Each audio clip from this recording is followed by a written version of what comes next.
Set to go with the Kansas City Chiefs and the Jacksonville Jaguars. Jack Del Rio on the Jacksonville sideline. He played here in Kansas City back in '87 and '88. Todd Haley in his second season leading the Chiefs. He's seen Kansas City improve in 38 different categories through the first 5 games of the season.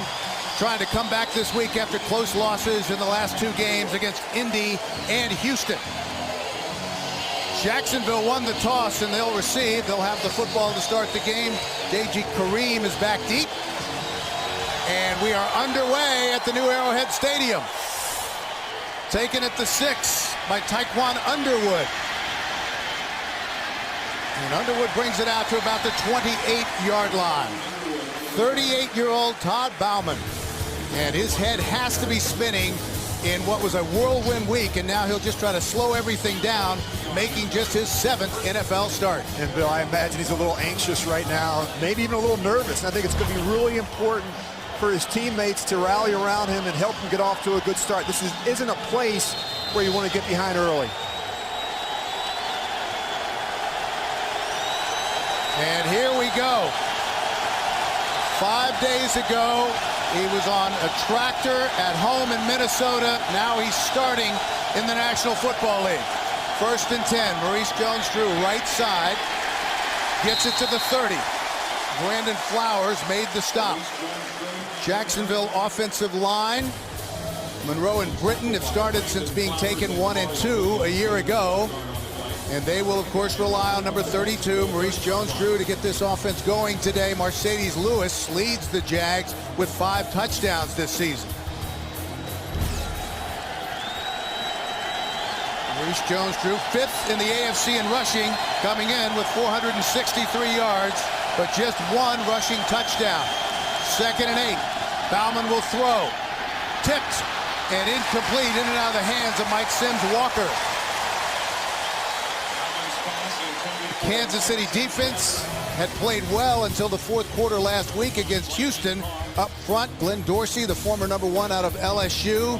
And at linebacker, Derek Johnson, always around the football. The Chiefs' leading tackler. Vrabel caught another touchdown pass on offense last week. The secondary is young, but full of playmakers, including Eric Berry, the rookie first-round pick out of Tennessee.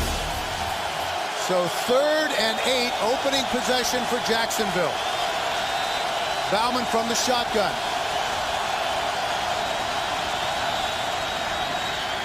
With time. Guns it, has an open man, Underwood, and that's a 1st down, a nice throw. And that quiets the crowd. And Bill, this guy is a gamer, Todd Baumann. I know he hasn't played a lot of plays and hasn't played a lot of games over his career, just 6 starts. But he is a guy, when you sit down and visit with him, that exudes confidence. It's not going to be too big for him. I think these players are going to rally around him. I think it's really important that he make a couple of throws early to get that confidence. Well, that was good for 20 yards and into Kansas City territory. Maurice Jones-Drew up the middle, moving the pile as he does so often, and inside the 45 down to the 44-yard line. You know, I think there's 2 different philosophies here with a quarterback like Todd Baumann. You can be very conservative early, run the ball at Maurice Jones-Drew, or you can take the gloves off and let this kid play. And I think it's really important. This guy's 38 years old, Bill. I know we talked the fact he was on a farm on Tuesday, but he's here at Arrowhead today, and he's going to have to make some throws. He's going to have to take advantage of this one-on-one coverage he's going to see here a lot against this Chiefs secondary. 2nd and 5 for Jacksonville. Maurice Jones-Drew again to the 42-yard line. Sean Smith, the defensive end, made the tackle. And as you study this Kansas City defense on film, this is the one area where they've made major improvements. Their ability to stop the run. It was a major problem a year ago. You see Romeo Cornell right there. He's done an outstanding job as the first-year coordinator. They're currently 5th in run defense. 3rd and a long 3 for Jacksonville. Just underway here in Kansas City. From the shotgun, showing blitz. And we have movement, false start. Evan Britton, the right tackle. False stop, offense, number 73, 5-yard penalty. skip a third down. Jerome Boger, our referee today. Well, they have a couple different things working against them today, this offensive line. You're going to see Britton right at the bottom of your screen right here. He's just going to take a little step. Two things, very difficult here in Arrowhead. The noise is a major issue. The other thing is you have a quarterback that you haven't worked with the entire year. He's got a different sequence, a different cadence, and a different timing than David Garrard or Trent Edwards. And he brings Maurice Jones-Drew back in to help block and then be a safety valve, and that's what he is on the screen. And he'll be about a yard short of the first down. John McGraw, the safety, made the tackle. Well, Jack Del Rio is a head coach that likes to go for it on fourth down. He's already done it 12 times this season. They've been successful on 5 of them, but he is going to be aggressive today with Todd Bauman. So 4th and 1.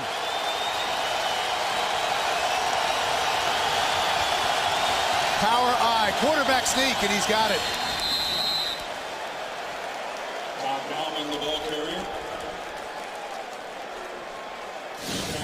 Nice job by Todd Bauman. They catch him with a quick count. Before they can even get set, you can see Todd, he just gets the exchange from center, and I think they have that first down. Bill, in talking with Todd Bauman last night, he has about 80% of a normal game plan, which is plenty against the Chiefs. He said he was staying up in his hotel room late at night trying to study that game plan, the protections, the formations. It was like cramming for a final exam. Let's check the measurement. And by about the length of the football, a little more. First down. Well, Todd Bauman had been with Jacksonville off and on the last couple of years. This year he was signed as their backup when Luke McCown went down with an ACL after week 2, but then released when Jacksonville signed Trent Edwards at the end of last month. Jacksonville, though, left the door open. They said, if anything happens, you're going to be our first call. And that call came Tuesday when he was back home in Pipestone, Minnesota, 3 hours southwest of Minneapolis, helping out on his dad's farm. 1st and 10. This is an impressive drive from Jacksonville to start. And he's going deep. Intended for Mike Thomas. Well, the last time Todd Bauman started a game was in week 17 of the 05 season when he was a member of the New Orleans Saints. He threw for 265 yards with a touchdown and 2 interceptions. He also lost a fumble that was returned for a touchdown as the Saints lost to the Buccaneers 27-13. Well, I remember him as a young quarterback coming out of St. Cloud State. They really liked him in Minnesota. Mike McCarthy worked with him in New Orleans. He has some experience. 2 yards from Maurice Jones-Drew. Sean Smith again made the tackle. Well, you look at Maurice Jones-Drew there. He is the centerpiece of this offense. I mean, a terrific runner who doesn't go down easily. And he's also been very good in the passing game. He's a guy that you have to keep an eye on. They love to run that screen with Maurice Jones-Drew. Coming off a Pro Bowl season last year. 10th play of this opening drive upcoming. From the Kansas City 37-yard line. Down on 3rd and 9. Here's where Todd's got to be really smart in these 3rd and long situations. Big pressure down for the Kansas City Chiefs. They come on the blitz. And he's sacked. 12th sack of the season for the Chiefs. Tamba Hali. Well, you see him right at the bottom of your screen. Tamba Hali, he is their best pass rusher. As you mentioned, Bill, 4.5 sacks coming in. They like to move him around. You'll see him on the right side of the line, the left side of the line. Britton's just one-on-one with him. You see that quick hand slap. He's made that transition from defensive end to outside linebacker in this 3-4 rather seamlesly. So the Jaguars will have to punt. Podler standing back on his own 45-yard line. End over end. Javier Arenas makes the fair catch. The rookie at the 12-yard line. And when we come back, the Chiefs will go to work after a 30-yard punt. We are underway here in Kansas City. 9:36 left to play in the first. Opening possession for the Kansas City Chiefs. The Chiefs have improved this season on both sides of the football. They rank in the top 10 in 12 different statistical categories on defense coming in, while on offense they're up to 18th overall and 1st in rushing. And they will start from their own 12-yard line. Thomas Jones is in the backfield, coming off his first 100-yard game last week as a Kansas City Chief. Short drop for Castle, out into the flat for Pope, and incomplete. Matt Castle, quarterback for the Kansas City Chiefs, and Rich's numbers have been solid. Yeah, the fact that they're running the ball so well, I think, has helped Matt Castle. But I have seen improvement in his mechanics. I think he's much more consistent with his drops and his footwork, and he's been better with his decision-making. You see Charlie Weiss there on the right, the offensive coordinator. He's not turning the ball over. I think he's beginning to figure things out as the Chiefs quarterback. The exciting rookie, Dexter McCluster, has checked in. They give it to McCluster, trying to get to the edge, turns the corner, finds the seam, and he is explosive. Courtney Green made the stop.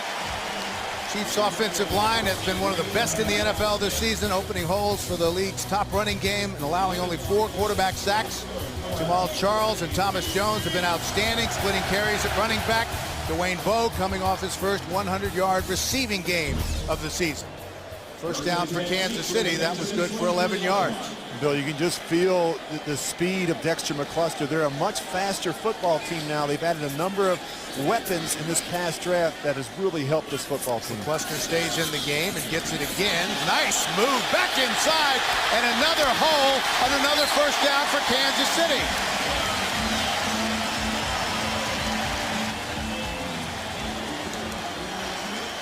"15 yards, and Darryl Smith finally brought him down."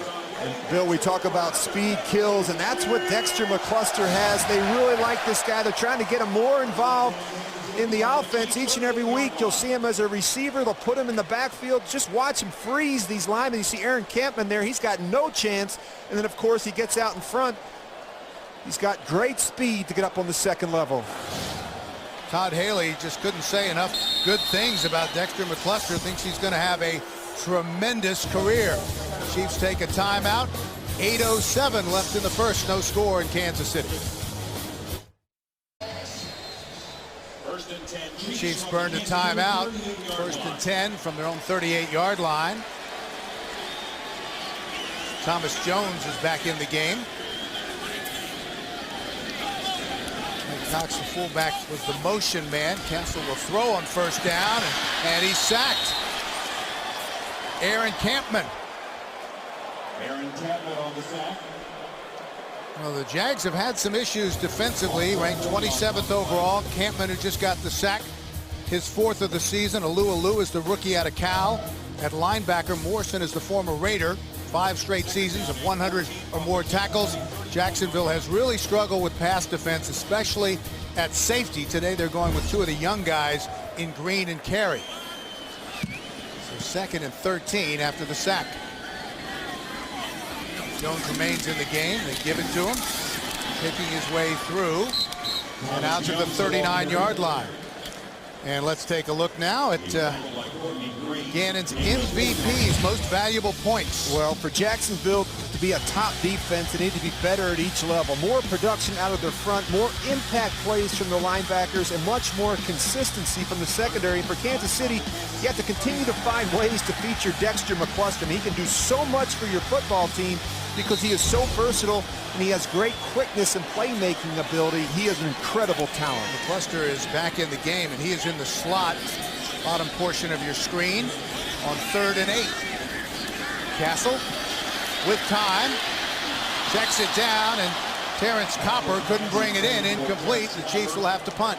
And here's where Matt Castle has to be better as a quarterback. When his first receiver's not there, the primary, when he comes off of that with his eyes, he's got to do a better job with his location. His accuracy has been a problem in this system. Watch, he's looking downfield. Now, once he comes back inside, he's got to be more accurate. You have to put it in a position where they can get into the transition of the run. And Thomas awaits the punt from Dustin Colquitt. 15-yard line. With some running room up the sideline, in space, he's loose, Thomas, and he fumbles the football. Scramble for it, and it looked like initially the Jaguars got it back. But no. Kansas City football. And what looked like a big play for the Jacksonville Jaguars turns into a big play for the Kansas City Chiefs. Chiefs have the football. They'll take over when we come back. No score at the new Arrowhead.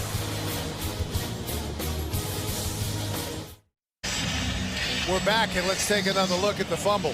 What just a great effort by the rookie, Javier Arenas. You're going to see him. He's going to reach in here. Now watch right here. The ball's on the ground. You can't do this. You can't try and reach down and pick it up. You have to be able to fall on the football. Tyron Brackenridge, he would have done a much better job just going down and cleaning up that fumble. So it was a 46-yard punt, a 49-yard return, and then the fumble. Thomas Jones! Jones! He's loose! Thomas Jones, a race to the goal line! And he's out of bounds at the 4. Courtney Green saved the touchdown.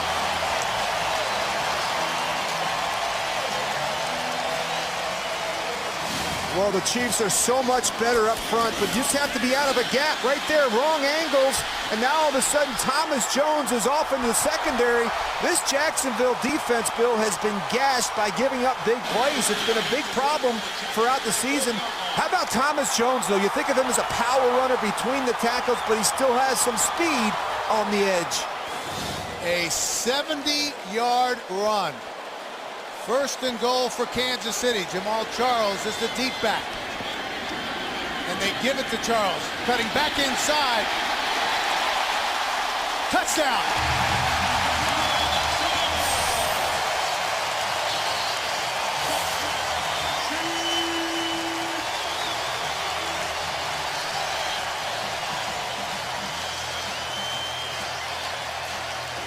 Well, there's a great example of what the Chiefs have. They have two different backs in Thomas Jones and Jamal Charles.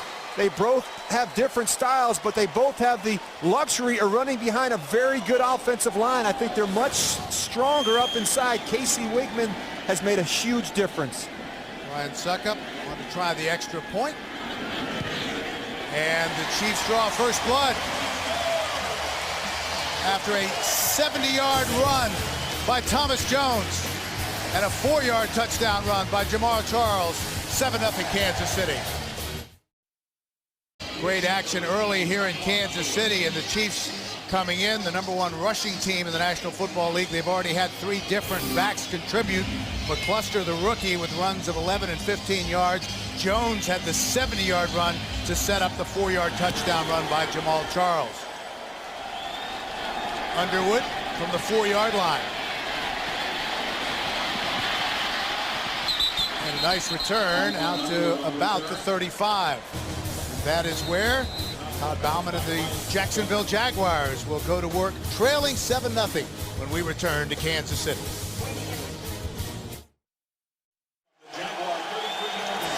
Todd Bauman ready for his second series. Just signed on Tuesday. From the 32-yard line, Maurice Jones-Drew stopped for a loss of a couple. Tamba Hali, great penetration.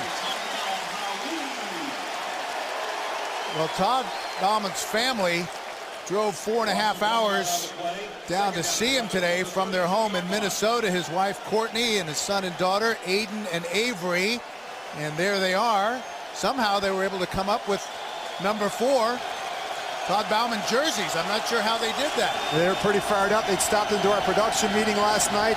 Courtney said she's not nervous. She's excited to see her husband play. Maurice Jones-Drew reverses field, now has some space, a first down and more into Kansas City territory. Kendrick Lewis, the rookie free safety, made the stop. And you always have to be aware of Maurice Jones-Drew. He'll start downhill, and then he has the ability to wind it back. He has tremendous vision. He's a difficult back to kind of corral, Bill, because he's so small. He's got a low center of gravity. He gets lost behind that big offensive line. That was good for 21 yards to the Kansas City 47-yard line. B.G. Kareem has checked in the backfield. It's the rookie out of Southern Illinois, the 6th-round draft pick. They really like him. That is caught. Mercedes Lewis, the tight end, another Jacksonville first down. And Bauman has looked sharp. Yeah, the ball's coming out. He looks like he's got a good sense and good feel for what they're trying to do. And I think that's the important thing against this Chiefs defense. Don't hold the ball. Be willing to take those underneath routes. And Mercedes Lewis is a tight end that's really starting to become a difference maker for this offense, particularly in the red zone. Already 5 touchdowns this season after recording just 7 in his first 4 seasons as a Jag. That was good for 15 yards. Kareem's still in the game. The deep back, and he gets the toss to the edge. And another nice pickup on first down. Remember, the Jags fashioned a 10-play drive into Kansas City territory in their first possession. That was ended by a sack, so they had to punt, but they've moved the football well so far today. Yeah, I was really intrigued in talking with Jack Del Rio last night about the quarterback situation and Todd Bauman, and he was kind of anxious to see him play. He wasn't at all concerned. He thought he'd go out. He's been with them in the past. He's spent a number of training camps with the Jacksonville Jaguars. They feel pretty good about his chances here today. 2nd and 6. Kareem tried to make a move, and it wasn't there. Vrabel made the stop.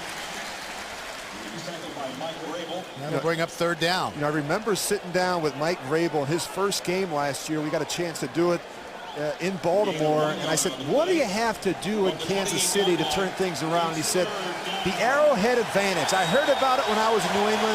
We need to be a dominant team at home, give our fans something to get excited about. They've won both games at home here this season. Well, they're on their feet here in Kansas City. 3rd and 5 for Jacksonville. The Chiefs lead it 7-0. Just under 3 minutes to go in the first. Bauman. Incomplete, and we have a flag. It was intended for Mike Thomas.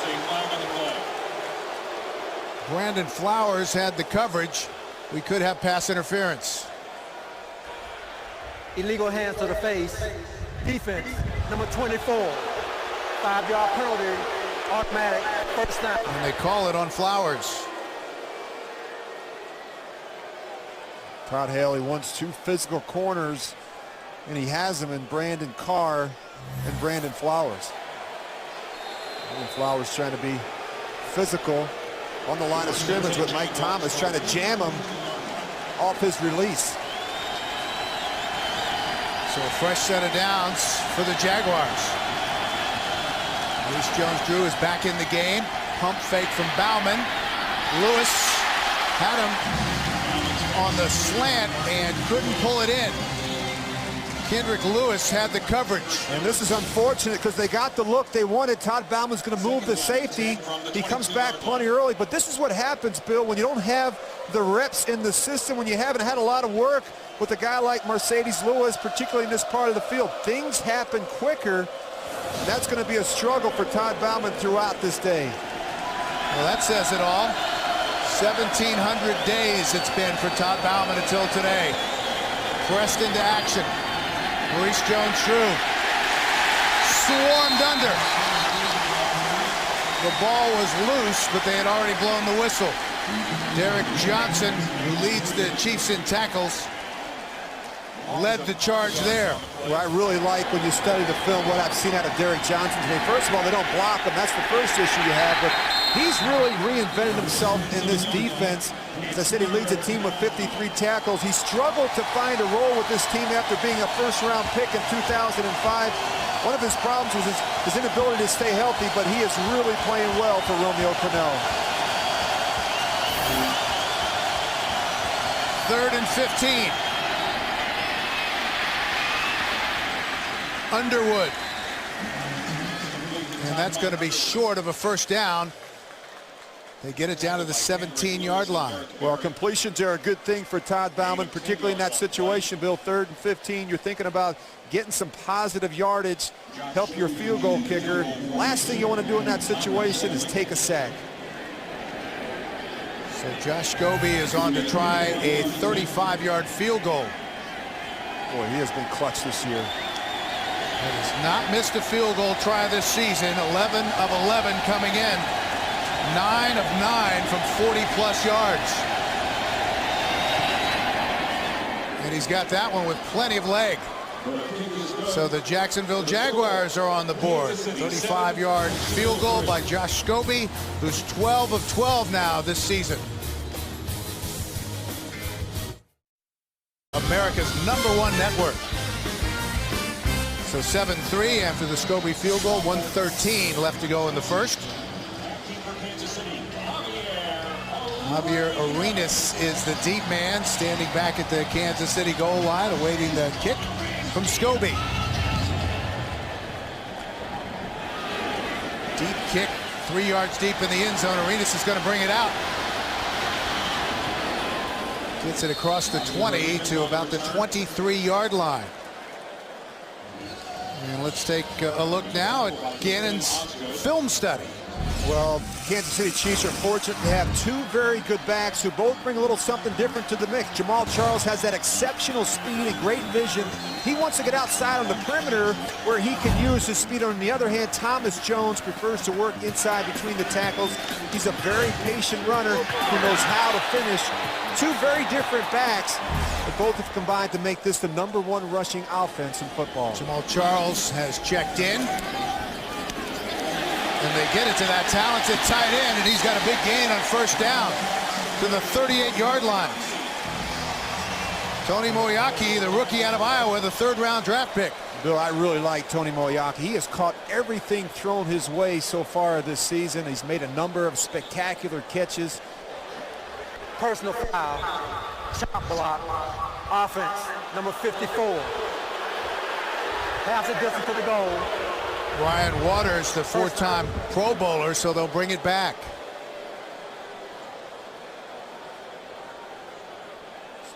Moeaki came in as the Chiefs' leading receiver with 18 catches for 194 yards and 2 touchdowns, and he's really given Matt Castle a terrific weapon. Yeah, he's got great hands, and as Todd Haley says, he's their best receiver right now outside the numbers. He's got a real good feel for the game. Very good route runner. He's a big target from Matt Castle. So 1st and 22, empty backfield. Castle from the shotgun. 5 receivers set. Leave 1 into block, and that was almost picked off. Grant Tucker was the intended receiver, and Rashean Mathis, who's the Jaguars' all-time leader in interceptions, had a great break on the ball. Yeah, you're going to see Rashean Mathis on the left side of your screen, but Grant Tucker is going to be running up the slot.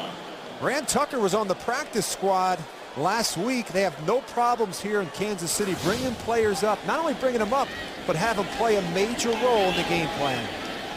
Thomas Jones is in the ball game now on 2nd and 22. They give it to Jones. And across the 15 to the 16-yard line. Chiefs came in today leading the AFC West at 3-2, but Jacksonville has dominated the series with Kansas City. The Jaguars have won 6 of the 8 meetings overall and 4 of the last 5. Nearing the end of the first quarter, and they're going to let the clock run out. So that'll be the end of quarter #1 with the Chiefs leading it 7-3. We'll return to Kansas City after these messages. You're watching the NFL in Week 7 on CBS.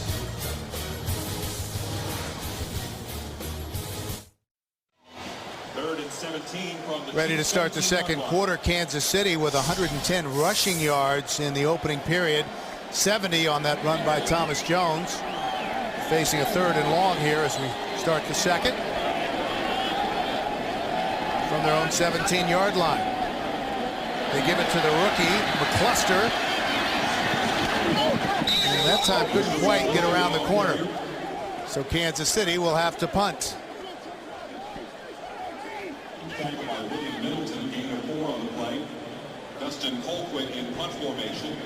Kansas City trying to run their record to 4-2, which would equal their best start in the last 12 years. Jacksonville came in 3-3. Game back in the AFC South. Mike Thomas standing back at his own 33-yard line. Colquitt with a good high punt. Thomas waves everybody off. And it goes out of bounds at the 29. Well, Tuesday, she had a beautiful mind, but it's her body language that will solve the case. Don't miss TV's #1 drama, NCIS, Tuesday, only on CBS, America's most watched network. So the Jags will go to work after the 50-yard punt, trailing 7-3 with 14:11 left to go in the half.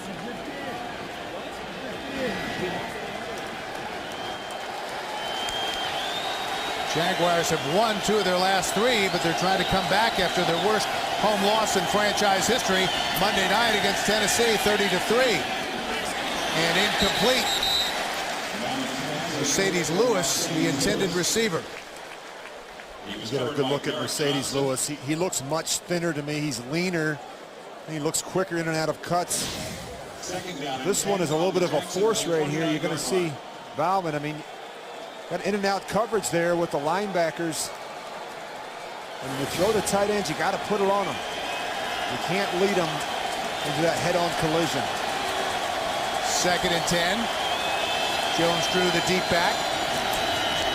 And they give it to him. A nice little cutback move, churning the legs. And now close to the 40-yard line. And let's check in now with JB in New York with a Week 7 NFL update. Bill and Rich, after throwing a pick that led to a touchdown, McNabb answers right back on the next series, making amends as he hooks up with one of his favorite receivers, Santana Moss. 24-yard strike, 9 plays, 72 yards, all tied at 7. Homecoming in Chicago, Bill and Rich. All right, JB, thank you very much. Here in Kansas City, it's 7-3 Chiefs. Maurice Jones-Drew, after picking up the first down, lowering his shoulder. Such a powerful runner with that low center of gravity, and sometimes, Rich, he can get lost behind those big offensive linemen. You're right, Bill. I think he runs with an attitude. I mean, he always seems like he has a chip on his shoulder. And he's a guy that's always keeps those legs churning. And I get the sense when you look at a guy like Maurice Jones-Drew, he's almost like one of those old school fullbacks. The more carries he gets, the better off he seems, the more comfortable he seems. I think he gets better as the game goes along. Deji Kareem has checked in now on 2nd and 6 for Jacksonville. And a whistle and a flag before the snap. It's going to be against Jacksonville. False start. Offense, number 75. 5-yard penalty. 2nd down. Eugene Monroe, the left tackle in his 2nd year out of Virginia, the 1st-round pick last year. It's interesting. We had a false start by Britton, the right tackle, now one by the left tackle. And again, I mentioned the crowd noise. I also mentioned a new quarterback with a different cadence. You're going to have to really be patient if you're one of these offensive linemen and really lock in to the quarterback's cadence. Kareem stays in the game. And that is caught over the middle by Lewis. Close to a 1st down, close to midfield.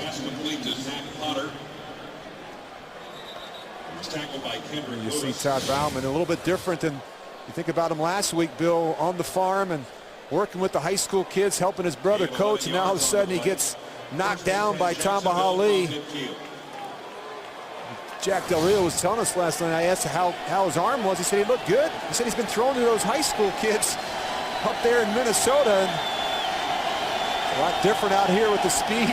That was Zach Potter who made the catch. 1st down for Jacksonville. Bauman straight back. Lost it. That's Lewis. And another big gain, and Lewis is still on his feet. Finally brought down at the 24-yard line by Kendrick Lewis.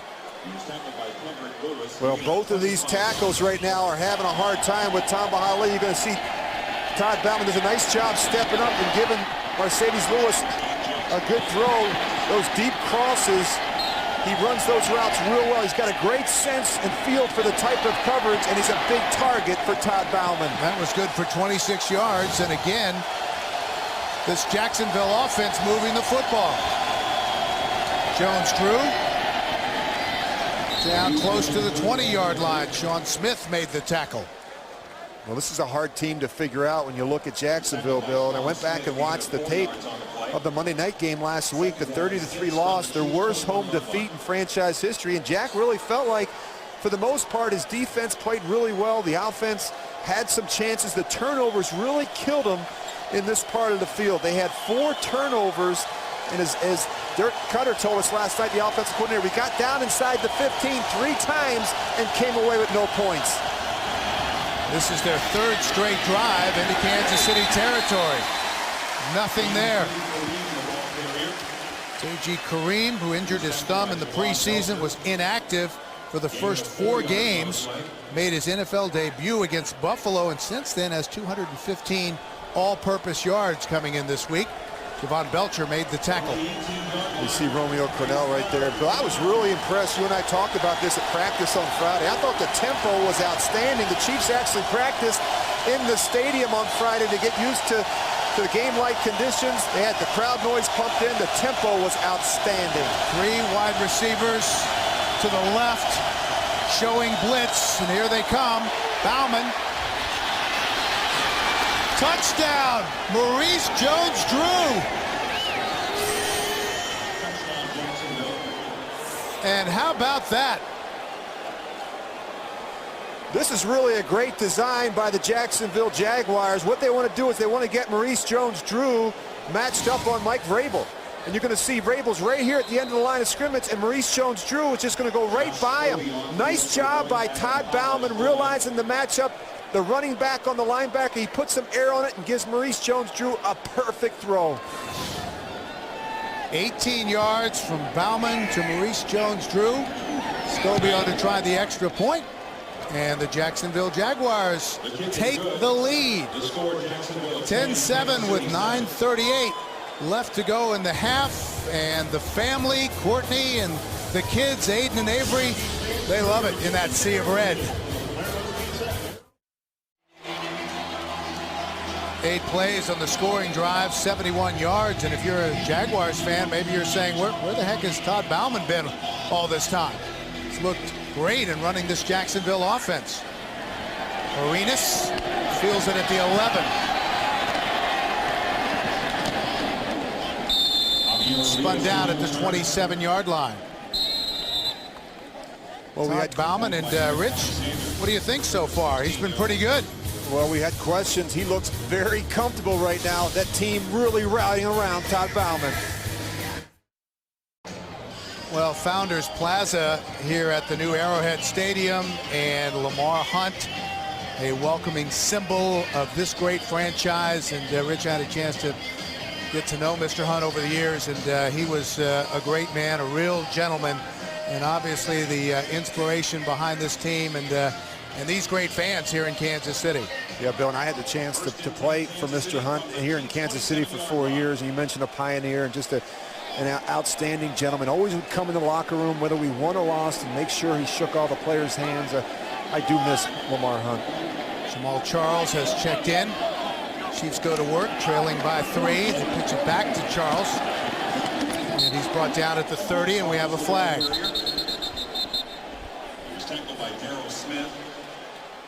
Kansas City offense, you take away that Thomas Jones run early in the first quarter, and they've been sloppy. Holding, offense, number 76. 10-yard penalty, replay, first down. Brandon Albert, the left tackle. A little bit of an offensive imbalance right now. If you're the Chiefs, they've rushed for 114 yards. They're -3 in passing. Matt Castle has yet to have a completion, and a little bit of an imbalance on the year as well. I mean, I mentioned they're the #1 rushing team in football, and yet they're just 27th in passing. That's an area that Todd Haley is trying to get improvement from. So 1st and 20. Thomas Jones with some running room. Down close to the 24-yard line. Courtney Green made the stop, and once again, let's check in with JB in New York for an update. Bill and Rich, take a look off of a Miami fumble. How many times have we seen Hines Ward show good second and third effort on this Roethlisberger pass? Good second, first effort there, second one here, third one coming up. 21 yards for the score. Pittsburgh on top of Miami, 10-6. That in the second. Bill and Rich. JB, thanks. The Steelers have yet to lose on the road this season. Miami is looking for their first win at home. Keep you updated on that score. Castle Swings it. Moriarty with the catch and the first down for Kansas City. And these are the kind of matchups that the Chiefs want. Tony Moriarty on Tyrone Brackenridge of the Jags. That's going to be a problem for them all day. Moriarty, he runs routes like a receiver. He is very good in space. As I mentioned, he's got great hands. Matt Castle does a nice job stepping up in the pocket and giving Moriarty a ball he can catch. Todd Haley told us he has a real natural feel for the game and finding open space. 1st and 10 for Kansas City from their own 43-yard line. Charles, whole right side, and he is into Jacksonville territory. Kirk Morrison, the middle linebacker, made the stop. When you think about the biggest reason for the turnaround in Kansas City, they're taking care of the football. Just the 4 turnovers, the fewest in football right now, but the rushing differential. They're averaging 165 yards a game on the ground. Their defense is only giving up 90 yards a game. That's a big difference. It's the best in football. This is their formula for success, running the ball and stopping the run on defense. 2nd and 3, Charles stays in the game, and they give it to him. Trying to get outside. He'll pick up 1 and still be short of the first down. Well, coming up on the Sprint Halftime Report, join JB, Dan, Shannon, Boomer, and Coach Cower for all the latest NFL scores and highlights from Week 7. That's all coming up on the Sprint Halftime Report here on CBS. You look at that last graphic, Bill, and you see the Jets on there, you see Pittsburgh on there. They've won a lot of football games over the years. If you can run the football, take care of it, not turn it over, make good decisions at the quarterback position, and stop the run on defense, you can win a lot of ball games. 3rd and 2. Thomas Jones is in the game. They give it to him. He's going to have the first down and a little more. Out of bounds at the 41-yard line. Rasheed Mathis drove him out of bounds.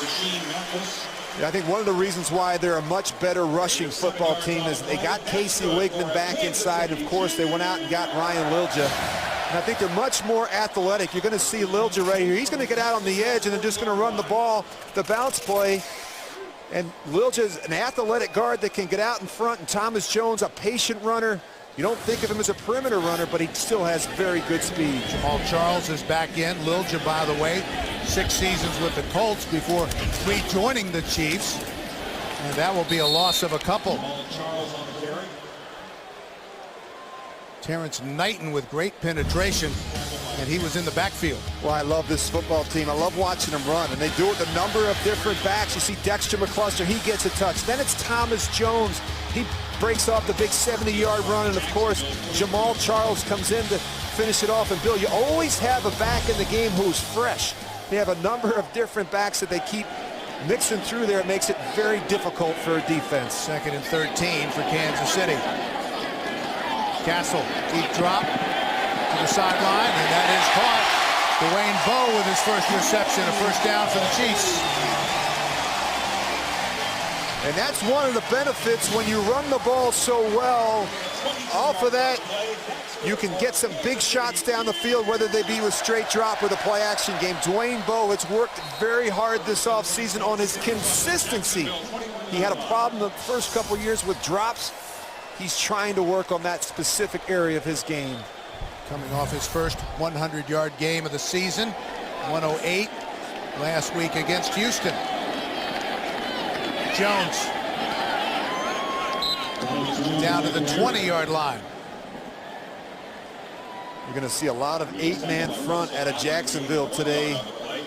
It's really no secret who the Chiefs are, the #1 rushing team in football. And talking with Jack Del Rio last night, he said, we have to commit to stopping the run.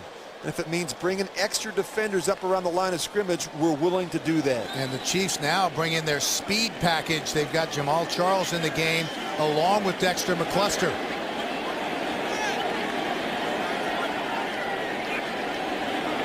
Second and 9. They come on the blitz to McCluster. Oh, what great second effort from the rookie.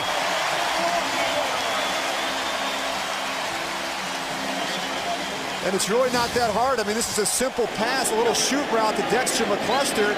It's not even a great throw, but look at McCluster's got great balance. He's a very difficult back to bring down. You just have to find ways to get this guy the ball in space. Every coach on the staff right now in Kansas City wants a piece of Dexter McCluster. He's a multi-dimensional player who's touched the ball as a receiver, as a runner, and as a kick and punt returner. Thomas Jones is the deep back. Give it to him on the delay. Bounces off the pile and inside the 5.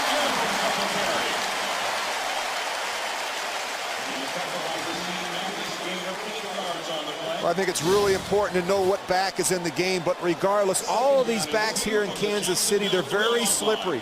They have the ability to bounce runs to the outside. That's why it's really important, if you're Jacksonville, to contain, to set the wall and force these backs up inside. Rasheed Mathis saved the touchdown. Jones remains in the game.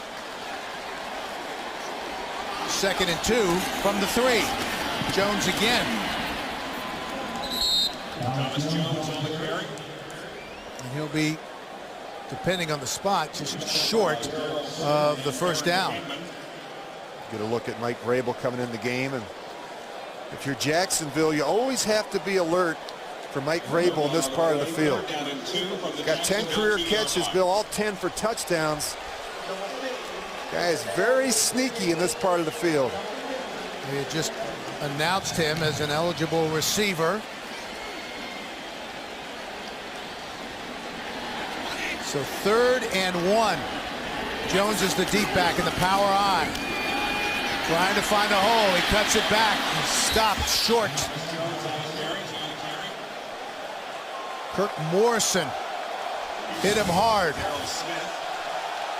Well, Todd Haley's another head coach that doesn't mind going for it either. He's gone for it 7 times this season. Good job by that Jacksonville defense stringing that run out. So Jamal Charles checks in. Thomas Jones is out on 4th and 1 from the 2. Yeah, this is all of a yard and a half anyway. Now Vrabel's still in the game, and so there's some confusion on the Kansas City side. Timeout on the field. Jacksonville leads at 10-7. We've reached the 2-minute warning. Chiefs ready to go for it on 4th down. Yard from the first down and 2 yards from the goal line. Jumbo package. Thomas. They give it to him. Tried to hurdle the pile, but did he get a first down? I think he did.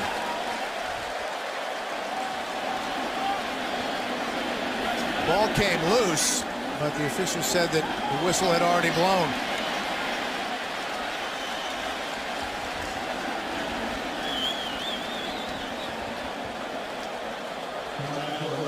And they're going to measure.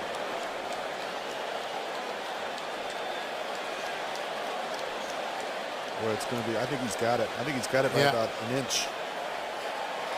All right, length of the football. So 1st and goal for Kansas City.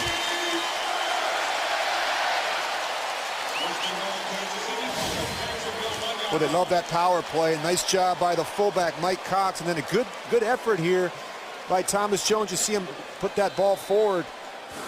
Dangerous in that part of the field to extend the ball like that. Darrell Smith, the outside linebacker for Jacksonville, was right there, but a first down for Kansas City. Offset I. Jones, touchdown.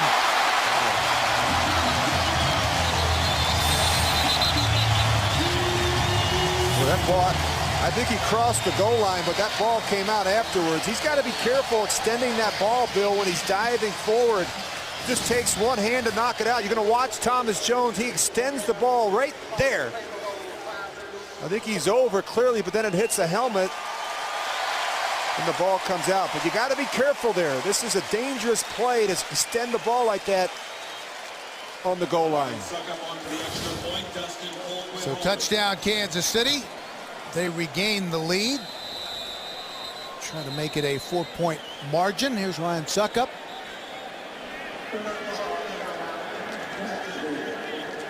There might be a situation where Coach Del Rio wants to take a look at it and make sure that it actually was a touchdown. Timeout Jacksonville. Such a great setting. here in Kansas City. Thomas Jones already with 99 yards and a touchdown in the first half alone. Kansas City picked up 6 first downs on that drive. It was impressive. We're going to get a good feel for where Todd Bauman is with his recall in terms of his 2-minute. KG Kareem and Tyquan Underwood, the deep men. Short kick. And it will go to Kareem. Gets it out to about the 30-yard line. 1:25 left to go in the half. Well, Dirk Cutter, the offensive coordinator in Jacksonville, said that Todd Bauman's recall of the playbook was outstanding. I think we're going to get a good sense for where he's at. You know, he went through each segment of the game plan with the offensive coordinator. They asked him to list and order the plays he liked in each situation. Red zone, 2-minute, third down passes. So my sense is that this part of the plan, the 2-minute, has been scaled down specifically for Todd Bauman. From the 30, Bauman flushed from the pocket. Pulls it down and out of bounds at the 36-yard line. Javier Arenas drove him out of bounds. We're coming up with the Sprint halftime report. Join JB, Dan, Shannon, Boomer, and Coach Cower for all the latest NFL scores and highlights. That's all coming up on week 7 of the Sprint halftime report.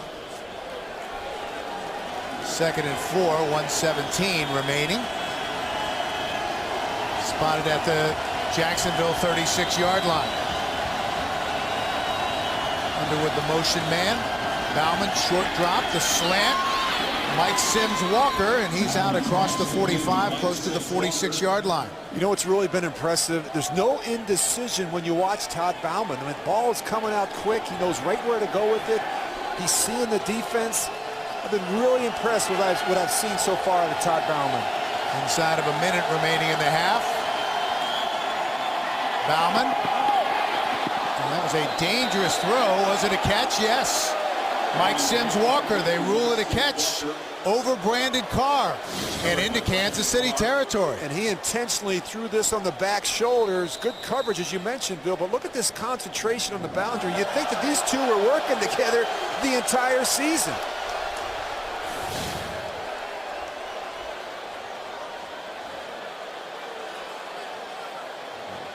So a timeout on the last field. play is on the video review. It has been challenged. If it stands, a pickup of 20 yards. Mike Sims Walker. We're back in Kansas City, and it looked like a perfect catch from Mike Sims Walker, able to get 2 feet down. And Bill, you and I were just talking. You have your Brandon Carr. You got to be frustrated. You got perfect coverage. It takes an excellent throw and catch to get it done on the boundary there, but it looks like Mike Sims Walker gets both feet down.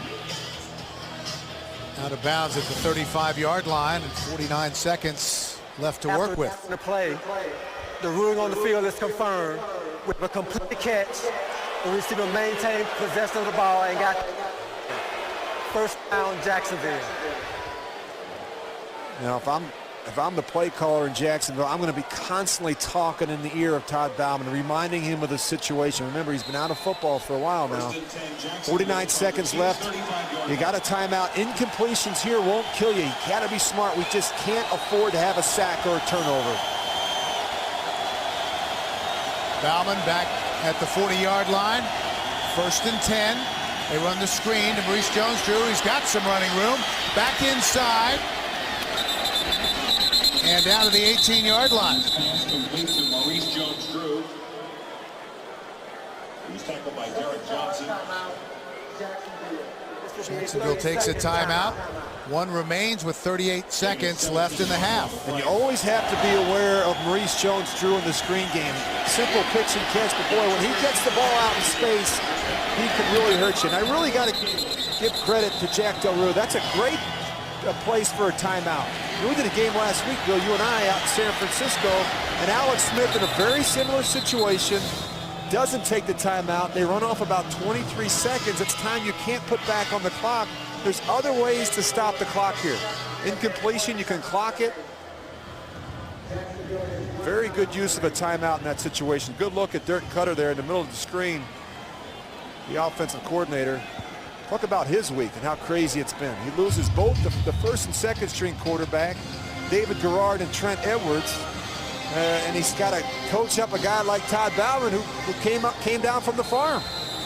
I'm sure he didn't get a whole lot of sleep this week, either Todd or the offensive coordinator. On Tuesday, Todd Bauman was back home in Minnesota on a tractor, helping his dad bring in the corn harvest when he got the phone call in the field from the Jacksonville Jaguars. You can't make it up. Has he responded? Bauman, incomplete. Tried to hit the rookie, Deji Kareem.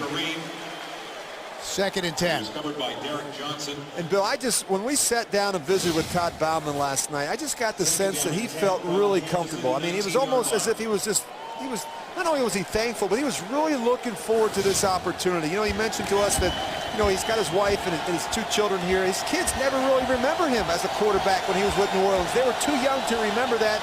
They're both here today watching their dad. And he was almost more excited about that. His kids getting a chance to see him play. 2nd and 10. And that was almost and should have been intercepted. Derek Johnson had it and couldn't bring it down. And that's the problem. Derek Johnson was actually in coverage on the back, and because the back didn't get out, Derek Johnson was free to jump up and make that play. I don't know that Todd Bauman ever saw him or felt him. You're going to see him on the right part of your screen. He's actually in coverage on the back. Very athletic play by Derek Johnson. Kansas City defense will try to stiffen on 3rd and 10. They lead by 4, 30 seconds left in the half. Comes the pressure. And showing blitz, and they bring everybody to the end zone. A lot of pushing and shoving and a flag. And there was hand fighting all the way down. They're going to call it on Brandon Carr. Well, you're right, Bill. A little bit of pushing going on from both of them. But the problem is that Brandon Carr never looked back. Defense, number 39. The foul occurred in the end zone. The ball returned to the 1-yard line. Automatic first down. Well, you're going to see the matchup. Mike Sims-Walker on Brandon Carr. Now, there's a little bit of pushing on. Look at Mike Sims-Walker right here. He's pushing Brandon Carr.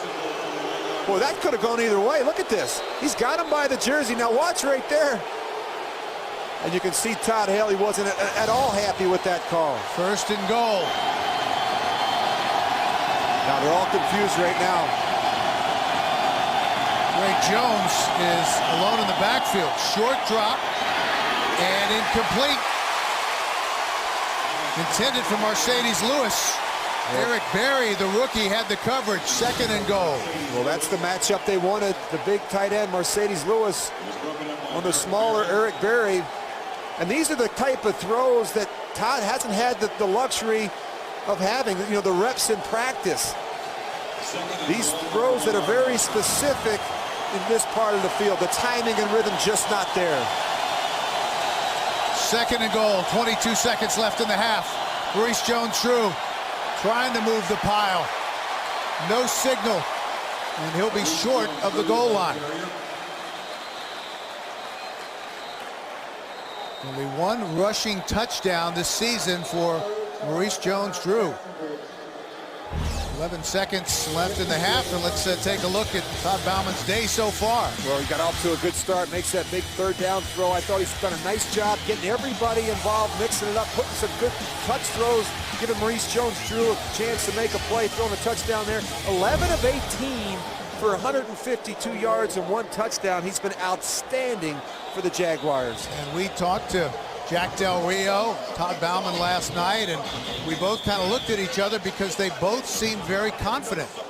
And we were thinking, well, should they be that confident because they haven't really worked together over the last few weeks? Sure, Bauman's been with the organization off and on, but this kind of performance has to be a surprise.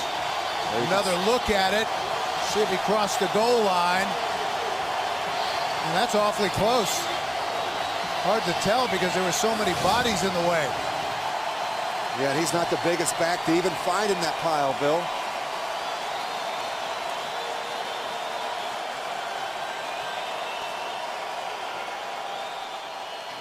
I don't know if you're really going to be able to tell. You're going to see Maurice Jones-Drew, and of course, he runs right up in the middle of the sea of red, and right about here he gets lost. But I don't get the sense that you see his helmet. You'll see his helmet kind of right here.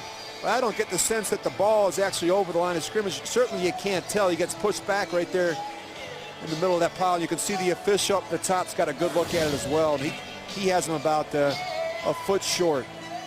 It has to be conclusive, of course, to overturn the call.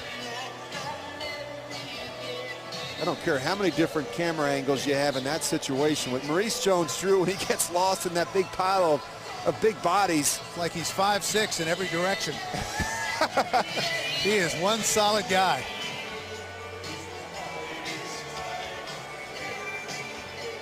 You know, I just had a sense of this game. This was going to be a close game. You look at the two teams. You know, both teams want to run the football, stop the run. I felt good about Todd Bauman's chances today. I don't think a lot of people gave him much of an opportunity in this one, but the coaching staff in Jacksonville was very comfortable and confident that he'd be able to come out here and play well today.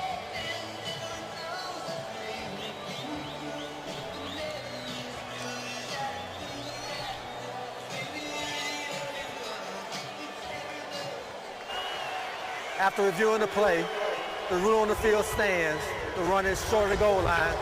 3rd down. Joe Boger, our referee, so 3rd and goal. 14 seconds remaining for Jacksonville. Well, in this situation, you'd think you have to throw it because, of course, if you don't get it, it'd be very difficult to run the field goal unit on the field, but it would certainly surprise the Chiefs if they ran it here. I think they throw it. Wouldn't be surprised to see him roll out the quarterback, Todd Bauman. Out of timeouts. Jones-Drew alone in the backfield. And now Kansas City will take a timeout.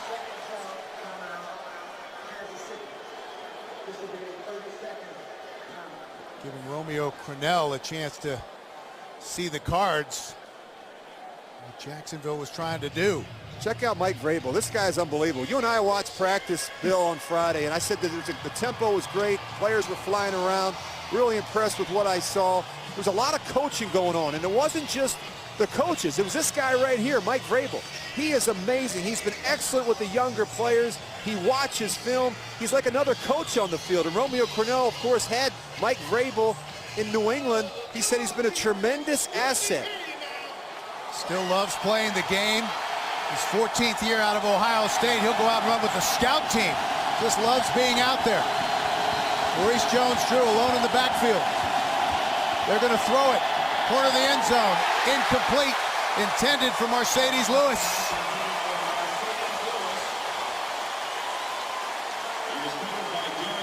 Josh Scobie will come out. Try the field goal. Well, we know they like to throw it to Mercedes Lewis down in this part of the field. Again, the touch. A little too much air on this ball. You have to give your tight end a chance to make a play. You can see the frustration from Todd Bauman. Derek Johnson with good coverage out there on Mercedes Lewis, who came in with 5 touchdown receptions. Josh Scobie, he's been perfect this season. 13 of 13. And with 7 seconds remaining in the half, it is a 1-point game. 14-13 Kansas City. Well, Wednesday on CBS, when the prosecution fights dirty, the defenders fight back. Jim Belushi and Jerry O'Connell star Wednesday on CBS, The Defenders, CBS America's most watched network. And Bill, and just watching Todd Bauman here in the first half, if I'm coaching him, my coaching point for him is he's putting a little too much air on some of these throws down here in the red zone.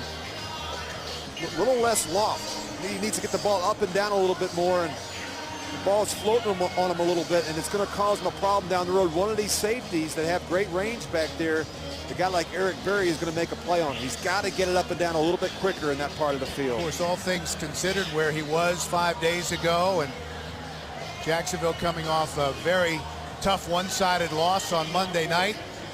Bauman has performed exceptionally well. He told us, he said, it's not just about what you can do on the field, it's about what you decide not to do. Don't go for too much. Don't make a mistake, and he has been mistake-free so far today. Arenas is the deep man. And they will kick it through the end zone for a touchback. Touchback. 7 seconds remaining in the first half. This has been a good one here in Kansas City. Well, the Chiefs got to get something going in the passing game here in the second half.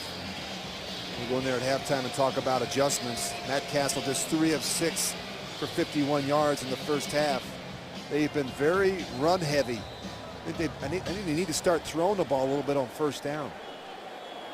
First and 10, Kansas City. Two teams played in Jacksonville last November. The Jaguars winning 24-21.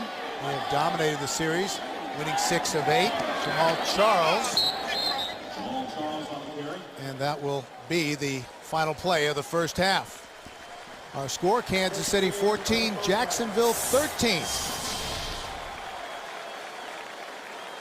And a great half for Todd Bauman. We'll be back with the Sprint halftime report after this message and a word from your local CBS.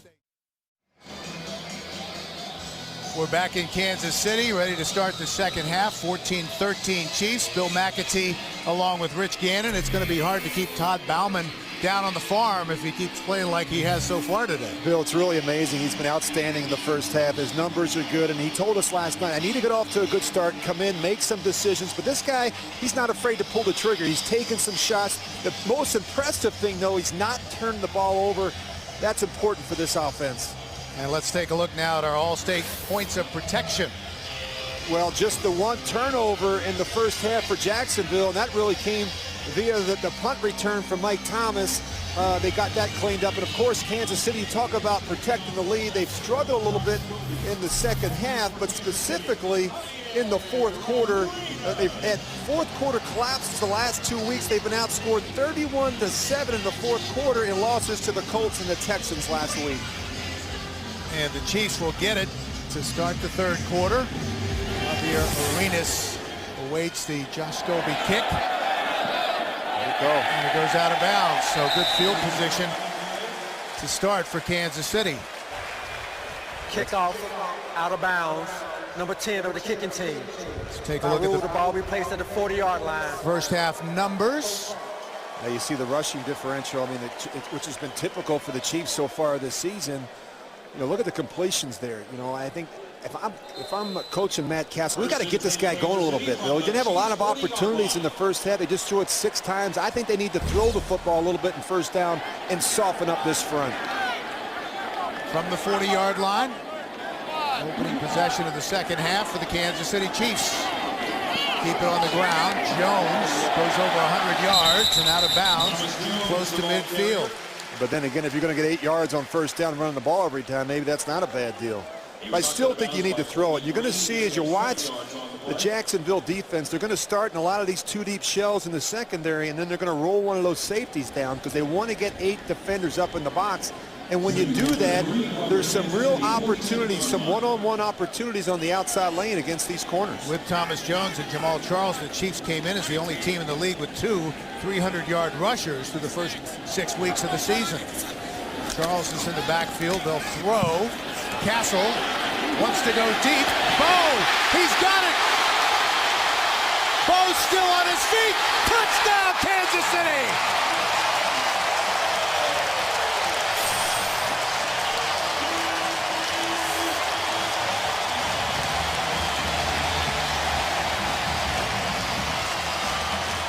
Well, Bill, they're giving up too many big plays through the air. It's been a problem all year for this secondary. You're going to see Dwayne Bowe. He's going to come across the formation. Now, it's 2 deep coverage. Rasheem Mathis knows he has help over the top from the safety, Don Carey. They do a poor job in their angles, and then they don't do a good job finishing and making a tackle. Dwayne Bowe, very difficult to bring down in the open field. 53 yards. Castle to Bowe. And a quick strike for the Kansas City offense. The extra point by Suckup is good. And the Chiefs extend their lead, 21-13.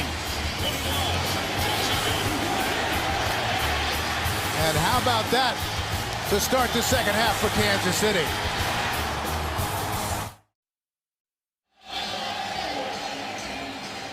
"53 yards on the touchdown pass from Matt Castle to Dwayne Bowe. And Jacksonville has had trouble at the safety position. Don Carey late getting over. Rasheed Mathis had let Bowe go, and the result, a Kansas City touchdown. Kareem fields it at the 7. Still on his feet. That was a nifty little move for Deji Kareem, and a nice return out across the 40-yard line.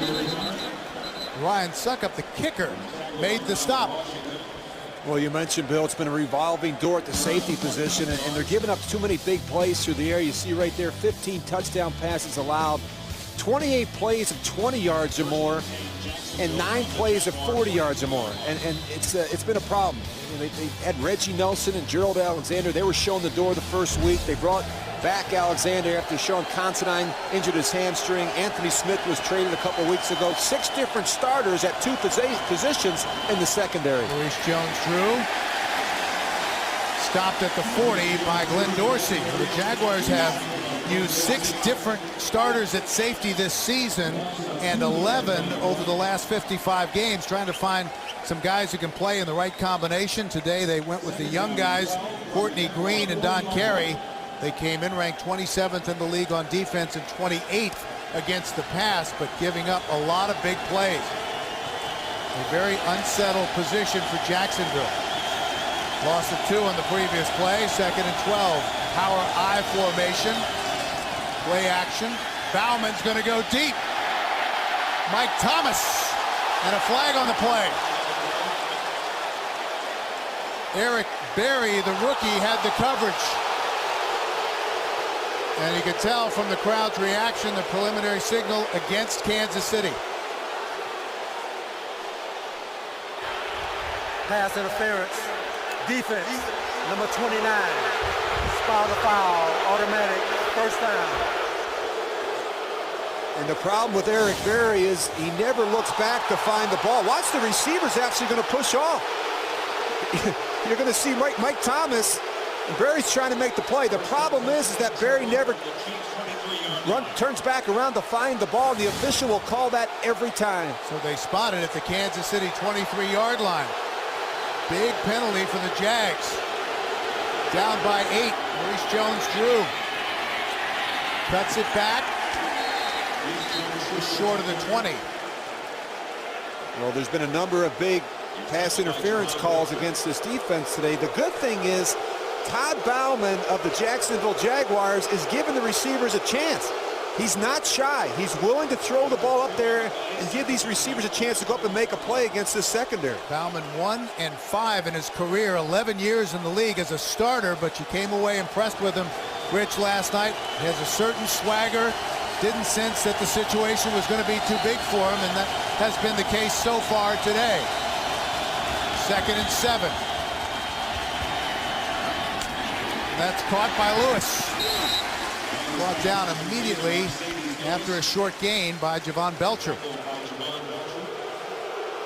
I don't think people really realize just how difficult it is for a quarterback who hasn't been on a football team to come in a short week and be able to go out and play like he is today, Bill. It's amazing. You know, just to be able to filter all the information, to be able to process it, get up there, make good decisions. And not only that, but you know, he hasn't had a lot of work with any of these receivers.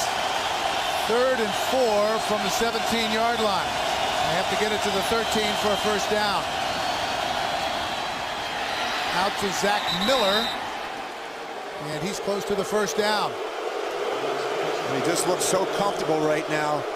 You know, when we talked with him last night, he spent way more time this week on their own plan as opposed to looking at tape of the Kansas City Chiefs. I'm almost positive he's not all that certain about the personnel in Kansas City. If you ask him who the secondary was, he might not even be able to name this group. So they spotted just inside the 10-yard line. 1st and goal for Jacksonville. Trying to answer the quick strike by the Chiefs. Maurice Jones-Drew bounces off the pile. No room.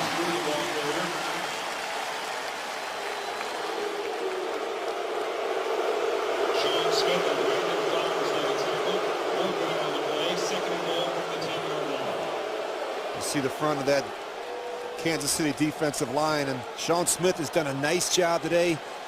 You also see Javon Belcher. Really been impressed with Belcher and Derek Johnson. They've done an outstanding job in the middle of that 3-4 defense in terms of stopping the run. Bauman from the shotgun. Jones-Drew is with him. Bauman with time to the end zone. Touchdown. Mike Sims Walker with the touchdown catch from Bauman. It's funny, all these touchdown catches are in the same end zone where his wife is sitting with his children. Good look at Courtney, and they just do a nice job. They're going to have one receiver go to the corner, one go out to the flat. It's a high-low read, and the safety does not do a good enough job. You're going to see Eric Berry. He is late getting over there. He has to react quicker. His third touchdown reception of the season. Mike Sims Walker came in with 18 catches for 214 yards. Scobie's extra point is good, and once again, it's a one-point game. The crowd's still upset over that key pass interference call. Courtney, Aiden, and Avery, well, they like it. You can build your own football dynasty and compete year-round with CBSSports.com franchise football. Find out more at CBSSports.com/franchise. As we welcome you back to Kansas City, 21-20 after the Jacksonville touchdown. How about those numbers for Todd Bauman? First NFL action in 5 years, 14-22, 172, no interceptions, and now 2 touchdown passes. You got a good look at Mike Shaw there in the middle, and Mike actually talked to him on the phone before he got on the plane Tuesday night. Said, I want you to think about some of these concepts, some of these protections, how we're going to block up this 3-4 defense. Arenas standing back on his own goal line. And he will take a knee 5 yards deep in the end zone. So the Kansas City Chiefs will go right back to work. We've had 24 points scored in the last 6 minutes of play going back to the end of the first half. Great action. It's one of the great venues in sports, the new Arrowhead Stadium. We welcome you back to Kansas City. 3-3 Jacksonville Jaguars, the 3-2 Kansas City Chiefs, who lead in the AFC West. Trying to snap a 2-game losing streak after that great start this season, 3-0. Matt Castle back to work from his own 20-yard line. Jamal Charles in the backfield, play action. Boyaki, the tight end, with some running room and upended at the 35. Rasheed Mathis made the stop. Well, somebody was listening to me. I told him I had to start throwing the ball on first down. You have to be able to change things up. I think it's really important. And, of course, if you're running it so well, these play action, these nakeds and boots can really be good, especially when you have a tight end like Tony Moeaki, who can really do some damage in the open field. Third-round draft pick out of the University of Iowa, so first round down for Kansas City. A little different look, balanced look. They can run it either way. Toss it back to Charles. Cuts back inside. Gets it out to the 36-yard line. Tyson Alualu, the rookie out of Cal, the 10th overall pick in the draft, made the stop. Alualu, the only rookie starting on this Jacksonville defense. First round pick. Tell you, pair him with pot roast Terrence Knight, and you got a big presence inside. Yeah, it's been a work in progress. A defensive line. 9 of the club's 11 defensive linemen were not with the team a year ago. They rebuilt that entire front. 2nd and 8. Thomas Jones is back in. A nice hole. And a quick burst across the 40 to the 43-yard line. Kirk Morrison made the tackle. Gain of 7 yards on the play.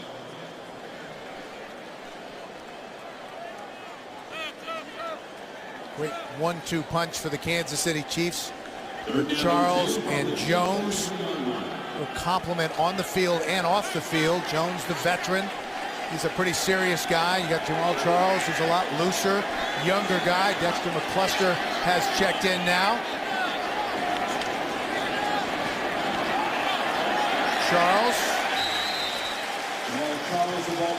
running the Wildcat. McCluster can do so many different things. Todd Haley told us he's already one of his favorites of all time. He says he's cool, but he brings a lot of enthusiasm. He's a real symbol of the new Kansas City Chiefs. Well, he gives them great speed and versatility. There's a number of different things that they can do with them. And I think the important thing, as Todd Haley told us, we got to make sure we don't wear them out. It's a punt returner, a kick returner. We got him a receiver. We put him in the back. We hand him the football. First down. First set of downs for Kansas City. First and 10, Kansas City from the Chiefs 45. What do you think about this week, Bill? And a hot button topic was the violent hits we saw last week in the National Football League, and a lot of fans were upset about the league. And I don't think they were necessarily trying to change the rule. I think they're trying to increase awareness and send a message to the players that these unnecessary hits on defenseless players need to stop. They give it to Charles, who has a nice hole up the middle and is into Jacksonville territory. Darrell Smith, the outside linebacker, made the tackle. Gain of 7 yards on the play. I was mentioning about the hits, and I think people need to understand that the league's not really trying to change the rules. I think they're really trying to educate the players, and really the fact that the matter is that there's really no reason for some of these hits. And I just and the other thing I think when you look at it is it's the inexperience at the quarterback position. The quarterback's not doing a good enough job looking out in front of the throws, really leading to some of these receivers into these head-on collisions, which become a problem. Clusters the deep back, and they give it to him, and he's going to be stopped for a loss back at the 49-yard line. Aaron Campman led the charge. Came in after 8 seasons and 2 Pro Bowls in Green Bay to try to help jumpstart the Jacksonville pass rush. Already with a sack today in his 9th year out of Iowa. They've done a great job. They talked about rebuilding this defensive line, and that guy right there, Aaron Campbell, was a big part of it. Just the 14 sacks a year ago, Bill. 5th lowest total in league history. So they go out and get Campbell, and they go out and get Alulu. They're much better up front. 3rd and 5 for Kansas City. Charles is in the backfield, and we have a whistle before the snap. Chiefs take a timeout. So 6:45 left to go in the 3rd. 1-point game. Kansas City 21-20. 3rd down at midfield for the Kansas City Chiefs after the timeout. 7th play of the drive coming up. 3rd and 5. Thomas Jones. And he'll be well short of a first down. Boy, a little curious about that call there. 3rd and 5. They get in their heavy personnel and they try and run it. You're not going to convert many of them against this Jacksonville defense. Tyson Alulu and Justin Durant combined to make the stop. I don't think Todd Haley was at all happy with that call. And that's the problem you have when you look at Todd Haley. Bill, he called the plays last year. He's relying on Charlie Weiss this year. They're not always going to agree on every call. Justin Colquitt standing back at his own 35-yard line. Mike Thomas is back deep for Jacksonville. It's a fair catch call, and Jacksonville will go to work at their own 10-yard line. Under 6 minutes remaining in the 3rd. 1-point game. Great one here at Arrowhead. On their feet here in Kansas City as Jacksonville starts just inside their own 10-yard line. 1st and 10. Todd Bauman, who signed on Tuesday, has done an outstanding job, but this is a dangerous area for the Jacksonville Jaguars. Maurice Jones-Drew up the middle, across the 10, close to the 12-yard line. Todd Bauman with a couple of touchdown throws today. Yeah, really, and in the red zone, he's just done a nice job sitting in there, feeling the pressure, but giving the receivers a chance to make a play. You see his family, how excited they are. And then this one, I was really impressed, giving Mike Sims-Walker a shot in the back of the end zone. Done a nice job seeing out in front of throws. His only win as a starter came back in 2001. That was his very first start. 1 and 5 as a starter coming in. Short drop for Bauman. Picked off! Touchdown, Kansas City, Derek Johnson!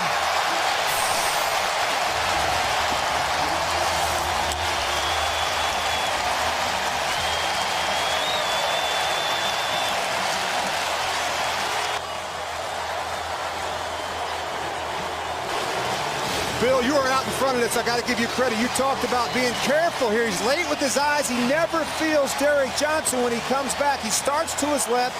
He's late coming back inside to Zach Potter. Watch his eyes. He starts to his left, and as he comes back, he never feels the linebacker.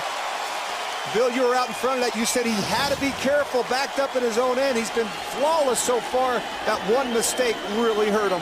First real mistake for Todd Bauman, and it is a costly one as the Chiefs add to their lead with 5:13 remaining in the third. It's now 28-20, Kansas City. Well, the new NFL.com mobile apps have arrived. No matter where you are, you can track scores, set fantasy lineups, and get highlights of your team's big plays. Go to NFL.com/mobile to learn more. Well, Bill, turnovers have been a problem for this offense. 15 offensive turnovers through the first 6 games. With a -7 coming into this game, that's the second worst in the league, only to San Francisco. And you see right there, Derek Johnson. This guy has really made a number of plays for this defense this year. He leads the team in tackles, 3 interceptions as well. Jacksonville with those 4 turnovers on Monday night. 58 points they've given up on turnovers. That's the most in the NFL. In addition to the turnover differential -7 that Rich just spoke of. So Bauman only down by 8, but he'll have to regroup. It was late with his eyes getting back inside. It's always difficult when you start working one side of the field and you come back into the middle. You have to make sure you see those zoning linebackers. A.J. Kareem back deep, along with Tyquan Underwood for Jacksonville.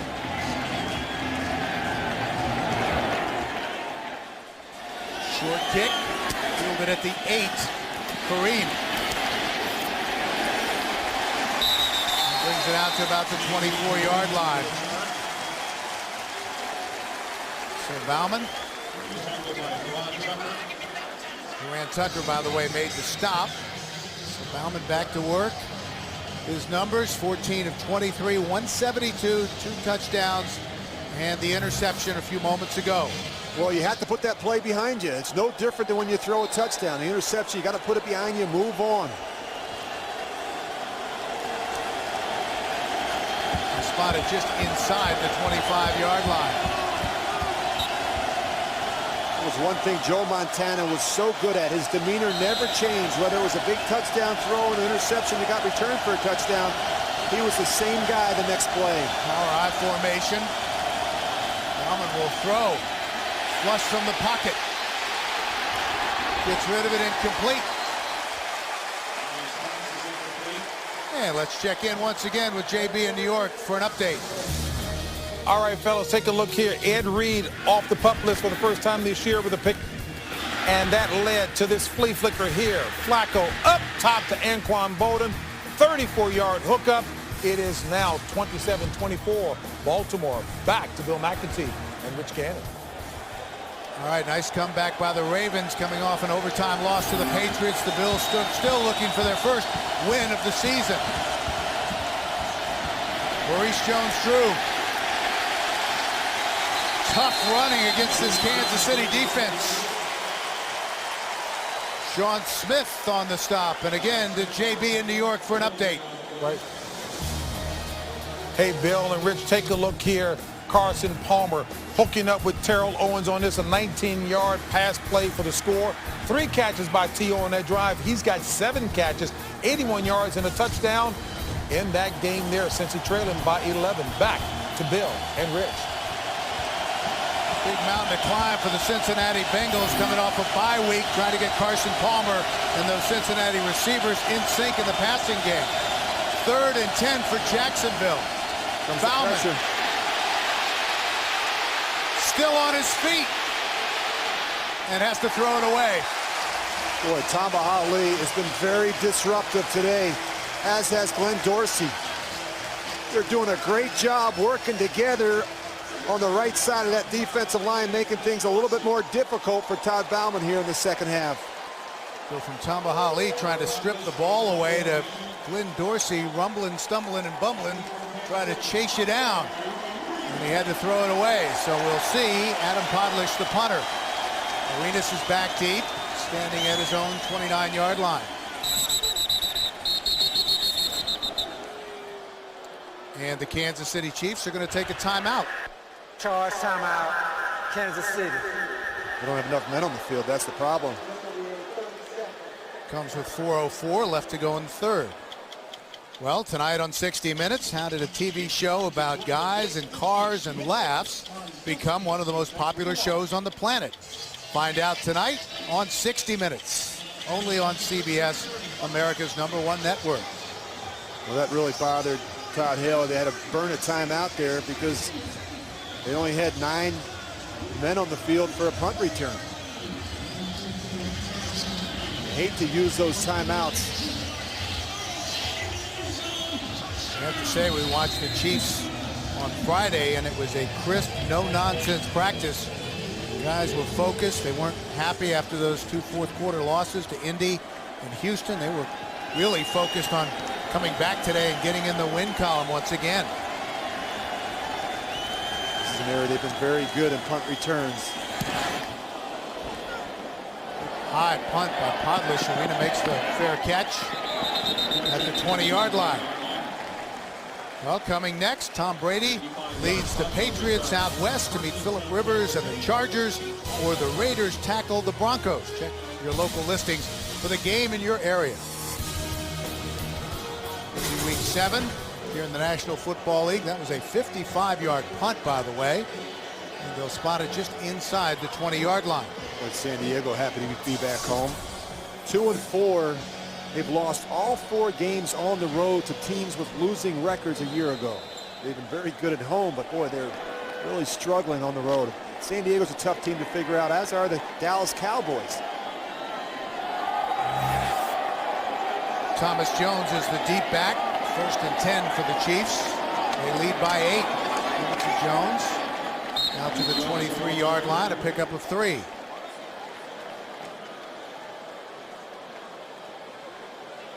Tackled by Aaron Campman.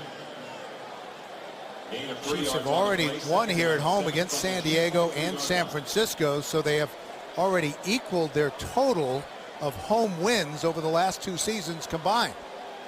And you have to be able to win here at home. This has always been an advantage, this Arrowhead advantage, when you get the crowd into it. Doing a much better job putting people in the stands, and that's because the product on the field is better. Jones stays in the game. 16 yards on 14 carries. He'll get another one here. Picks up maybe 1. Tackled by Justin Durant. Kurt Morrison and Justin Durant combined to make the stop. As we look at the standings in the AFC West, the Chiefs come in leading at 3-2, the only team in the division with a winning record. Yeah, and really, I think it's up in the air, Bill. I mentioned San Diego. They were 13-3 a year ago. They won 11 in a row to finish out the season. But all these teams in this division, I think Denver's better, and clearly the Raiders and Chiefs are a much improved football team from 2009. 3rd and 7. Jamal Charles is in the game, so is McCluster. Castle slings it. That's McCluster. And he's got a first down for Kansas City. Well, he's fun to watch. Darrell Smith made the tackle. Well, Todd Haley told us he is their best route runner right now. Dexter McCluster. He can do it all. I mentioned the fact that, you know, they're going to wear him out. I mean, they hand him the football. He's got great speed once he gets on the edge. He's willing to run up inside with some power as well. Of course, he catches the ball. He's a very good route runner, and he's difficult to bring down after the catch. 500 all-purpose yards and 34 touches coming in. Here he is again. Roll it out, Charles. And another first down right at the sticks. Excuse me, McCluster. You know, you just look at certain players, and you know, the guy's 5'8", 170 pounds. He's a rookie, but he's a football player. I mean, he just got a great feel for the game, and when he gets the ball in his hands, good things happen. Todd Haley said he's the most versatile player he's ever seen. He says he's only a rookie. He's played primarily at running back, and Richie mentioned he's already, in Todd Haley's opinion, the best route runner on the team. And they have so much more team speed because of players like McCluster, Jamal Charles, Moriarty, the tight end position. It's really helped Matt Castle. Package stays in the game, and they get it to the rookie tight end. Moriarty got a catch at close to the 48-yard line. Morrison made the stop.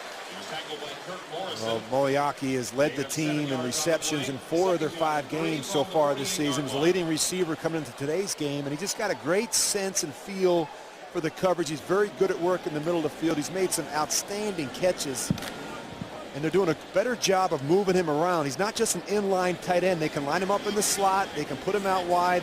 He's very comfortable running routes against corners and safeties. 3 catches, 42 yards already.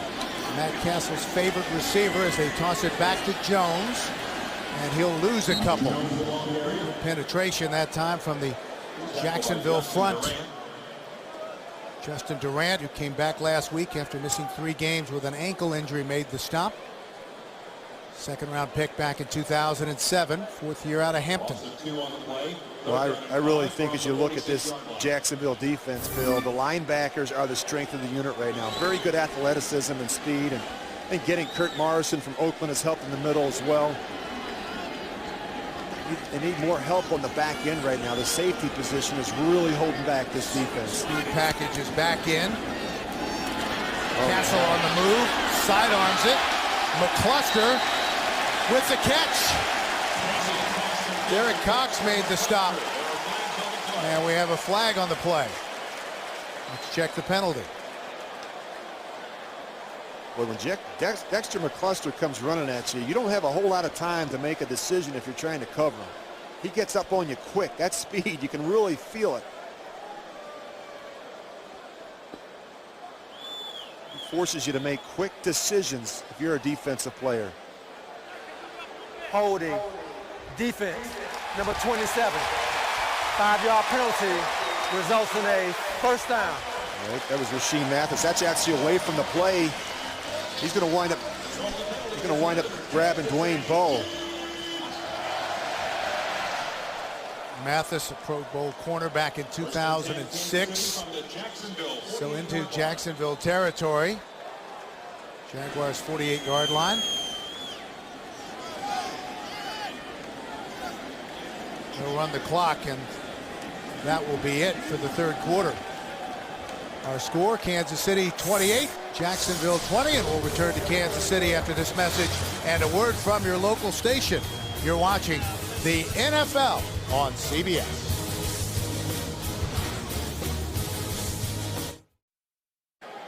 Two touchdowns in the 3rd quarter for Kansas City, and they lead it 28-20 and have the football 1st and 10 in Jacksonville territory. Jaguars showing blitz, and we have a false start call against the Chiefs. False start, offense, number 82. 5-yard penalty, still first down. Dwayne Bowe. And that's one thing, Bill, he needs to work on. He needs to work on his consistency in everything he does. His preparation, his route running, his catching in the football. Too many drops from him the last couple of seasons, as I mentioned. Had a tendency to take his eyes off the ball, and he's got a tendency to make some mental mistakes. Chiefs came in leading the league with only 9 penalties on offense, giving up the fewest penalty yards as well overall. 1st and 15. Castle able to get rid of it, and that's caught. McCluster once again, and he's having a big day. Well, they do a nice job moving around Dexter McCluster. You're going to see him right here in the middle of your screen. He just has a great feel. They want to get him matched up in space, and he's just running these little option routes against the linebackers in their nickel corner. William Middleton, the nickel back, gave him plenty of cushion. So nice pickup. 2nd down, 2nd and 6 for Kansas City. At the Jacksonville 44-yard line. Castle up top, miscommunication. Bowe came back inside. Castle thought he was going to go up the sideline, incomplete. And this is just what we were talking about, Bill. You can see the frustration from Matt Castle. They need more production from the wide receivers. I mentioned Dwayne Bowe, his inconsistencies. Just Chris Chambers didn't even dress today, but these guys combined for just 22 catches, and you're going to see Castle here. He's expecting him to go deep. And what happens is he works inside. This could have been an interception. And you can see the frustration from Matt Castle. And that was Castle's first incomplete pass in the second half. So 3rd and 6 for Kansas City, trying to keep this drive alive. The delay. Jamal Charles looking for running room. He's got a first down. Down to the 31-yard line. Jamal Charles. Campman made the stop from behind. It's amazing when you think about Jamal Charles. He's averaging 6.3 a carry coming into today's game. That's the highest average in league history. And he's just so patient, and you just see him watching right here. He can change directions very easily. He's got those quick feet. He always seems to be falling forward at the end of runs. Only 2 players in the league had more than 1,000 yards rushing since week 9 coming in. Week 9 of last season, that was Chris Johnson and Jamal Charles. Thomas Jones this time, and he's brought down at the 30-yard line by Don Carey, the free safety. Bill, we mentioned the penalties and how the Chiefs have been one of the least penalized teams coming into this game, and something Todd Haley was very proud of when we talked with him on Friday. I remember Marty Schottenheimer, my old coach here in Kansas City, used to always say, you have no chance to win with dumb players. And then just 9 offensive penalties coming into today's game, and that's impressive. And you have 9 penalties. You don't turn the football over. They've been much better in terms of the sacks. That's winning offensive football. 2nd and 9. Charles is in the game. He gets it. Falls forward to the 28-yard line.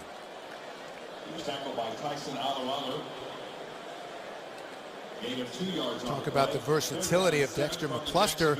Jamal Charles, very similar. Came in with 548 yards rushing and receiving, averaging 7 yards a touch to lead all running backs in the NFL.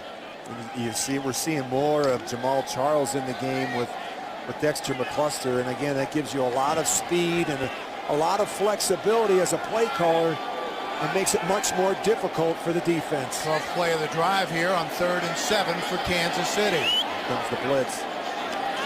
Short drop, quick out to McCluster. Just battling for an extra yard or 2, but he's going to be short of the first down. William Middleton, the nickel back, made the stop. You just run this little drag slant where the receiver over the top, and then of course McCluster on the little shoot route. He might have gotten popped in the head there. A little slow coming off the field. So 4th and 2 for Kansas City, and they're going to go for it. Boy, an interesting call here. You're up by 8 in field goal range. Oh boy, they're not going to get Charles, it. good penetration, but he's going to be 3 yards short. I don't agree with that, Bill. I would have kicked the field goal there. Carey and Mathis combined to make the stop, so it will go over on downs to the Jacksonville Jaguars. Very aggressive call in that situation. 11:16 left to play.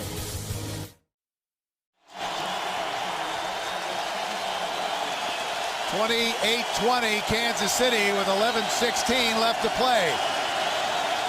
Jacksonville takes over from their own 25-yard line. Todd Bauman from the shotgun.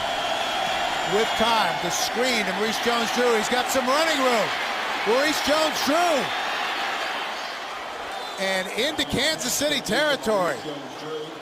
They've done a nice job with those screens today. And Bill, I got to tell you, I was very curious as to why Todd Haley chose not to kick that field goal in that situation, especially in light of the fact that they've had some fourth quarter collapses the last 2 weeks. Mike Vrabel slow getting up. Fourth quarter has been the Achilles heel for the Chiefs in those 2 losses against Indy and Houston. They were outscored in the fourth quarter 31-7 last week against Houston. They allowed the Texans to get into the end zone in each of their last 4 possessions. Todd Haley told us that's where we are. We had some talented young guys, but we have to learn how to finish and put teams away when we have them on the ropes. Big play from Jacksonville. They spotted at the Kansas City 46-yard line after a pickup of 29 yards on the pass to Maurice Jones-Drew. Short drop for Bauman. Pump fake. Mike Sims Walker incomplete. Brandon Carr was with him step for step. Well, Kendrick Lewis, these safeties are late getting over, but again, Todd Bauman trying to stick one in.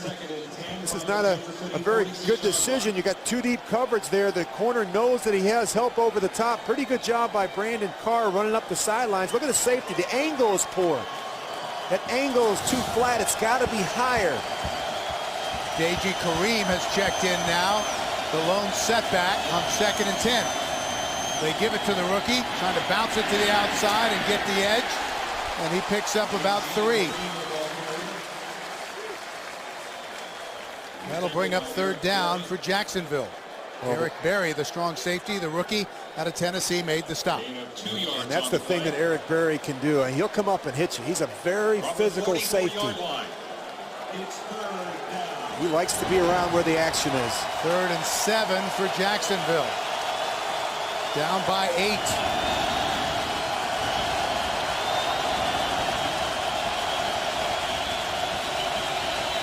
Bauman from the shotgun.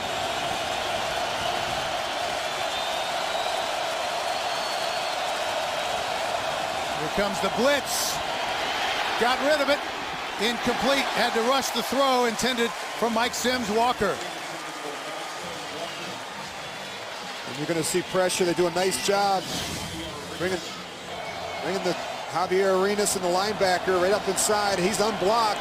Todd Bauman does a nice job holding it as long as he can, but it forces him to get that ball out a split second too soon, and you're not able to hook up. Javier Arenas, only 5'9", but he was a big part of Alabama's national championship run last season. 2nd round draft pick. Jacksonville has to punt. Arenas is the deep man. High punt. Fair catch called for and made by Arenas at the 15-yard line. So 9:37 left to go. 28-20, Kansas City. The Chiefs will start from their own 15-yard line, trying to run their record to 4-2, which would equal their best start in 12 years. 37 left to play. They keep it on the ground. Jamal Charles had a little bit of a seam, but couldn't quite break through. Aaron Campman brought him down. If you look at a guy like Jamal Charles, I always say you can't underestimate his speed, but even more importantly, you can't overestimate your own speed, particularly when he gets out on the perimeter. This guy has world-class speed. He was a sprinter at the University of Texas. He can score from anywhere on the field. Thomas Jones checks in now. 1-2 punch has been effective once again for the Kansas City Chiefs. 2nd and 8. Castle lets it go, and that was almost picked off. It hung up there for Derek Cox, but he could just swat it away. Dwayne Bowe was the intended receiver. Cox led the Jaguars in interceptions as a rookie last year with 4. This is why you go out and spend the money on Aaron Campman. He has done a nice job today. Been working over there on Brandon Albert. He's been winning a lot of those battles, and of course, do a nice job on the back end. This could have been an interception, but Derek Cox would have gotten 2 hands on the ball. Got to find that ball once it leaves the quarterback's hands, but good pressure by Aaron Campman. 3rd and 8 for the Chiefs. Now you're going to see him on the right side. He do a good job moving him around. Castle lets it go. What a catch that is by Terrence Copper. He got up there and brought it in over Rasheed Mathis. That's a 1st down for the Chiefs. Boy, nice job by Matt Castle, give him a chance. Again, pressure again, but he's willing to step up in there and give these receivers a chance. Look at that catch. Great extension by Copper. He knows he's going to get hit, but look at him get up there. Great vertical leaping ability there by Terrence Copper. That was good for 16 yards on 3rd and 8. So 1st down for Kansas City at their own 33-yard line. Jones picks up a couple. Jones had his first 100-yard game as a Chief last week against Houston.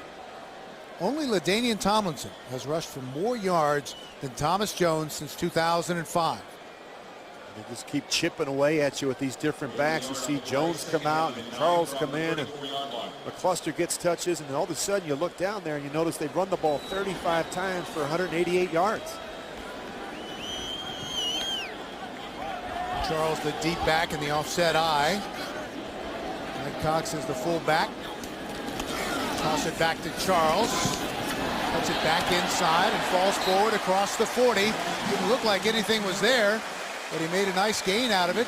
Close to the 42-yard line. Morrison made the stop. Well, it's no secret who they are as an offense. This is an offense that's committed to running the football. As I mentioned earlier, Bill, about this offensive line, I think they're much better up front.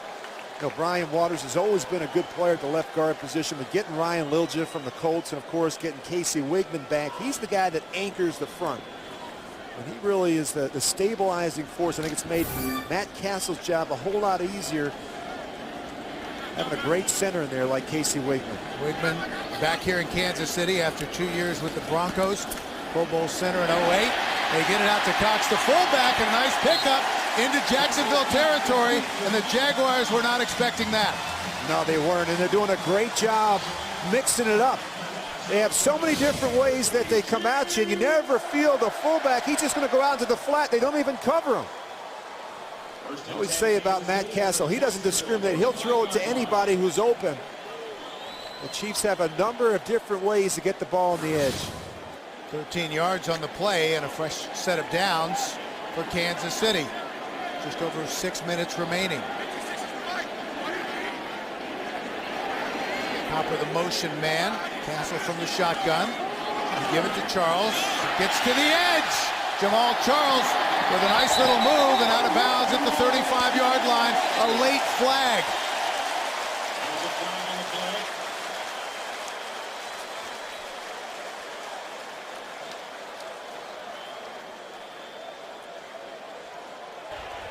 Personal foul, unnecessary roughness, defense, number 21. Making a second act, throwing the runner down, out of bounds. Late hit from Derek Cox. Penalty, automatic, first down. And this will cost them. Well, first of all, just great job by Jamal Charles. The patience, and of course, Lilja gets out in front. Seems very easy for him. Then, of course, you get the late foul from Derek Cox. Just really no reason for it. I don't know if he just lost track of where he was on the boundary, but you have to be smart. 14 carries, 53 yards now for Charles, who has a touchdown as well. Thomas Jones alone in the backfield. That was good for 11 yards plus the 15, and some flags before the snap. It's going to be a false start. All-star offense, number 65. 5-yard penalty, still first down. I guess it's windy. Ryan Lilja. Well, you hate penalties, but particularly in this part of the field, Bill. You know, you get down here and inside the 20, and of course, First and 15 from the you make it difficult on yourself, and you make it difficult on the play caller.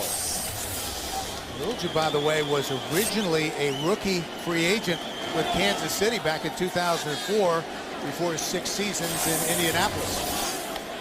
So first and 15, Charles with a nice hold. Jamal Charles down inside the 10. It'll be first and goal for Kansas City. Don Carey saved a touchdown. And we've seen a lot of runs from Jamal Charles outside on the perimeter, but he also shows you that he can run up inside as well. Just cuts it right back up in there. Great vision. And this offensive line, particularly the interior group, are doing a great job getting up on the second level and getting some hats on those linebackers. 18 yards for Jamal Charles. Kansas City looking for the knockout punch. Just over 4.5 minutes remaining. Power I formation, the delay to Thomas Jones. Thomas Jones on the carry. Jones is stopped at the line of scrimmage by Terrence Knighton. They just wear down a defense. When you think about it, they just keep handing the ball off to these backs. 38 carries. It seems like they always have a fresh back in the game. Second and goal. Quarterback Mike Cox comes out of the game, and Duran Tucker, the wide receiver, checks in. Jamal Charles get a blow and put a fresh back in like Thomas Jones. When he gets tired, you put Dexter McCluster in there. A good problem to have. Jones 19 carries, 117 yards, and a touchdown today. Short drop. Corner of the end zone for Bo. Did he get 2 feet down? Touchdown.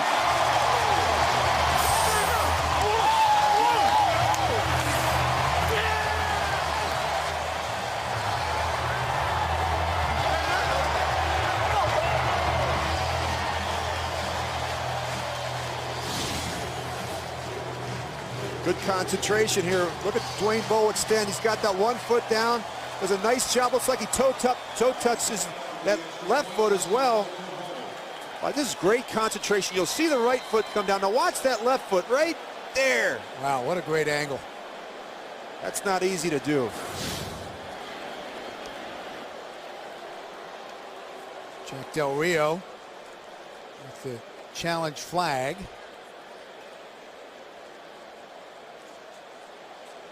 3:46 left, so outside of the automatic review window.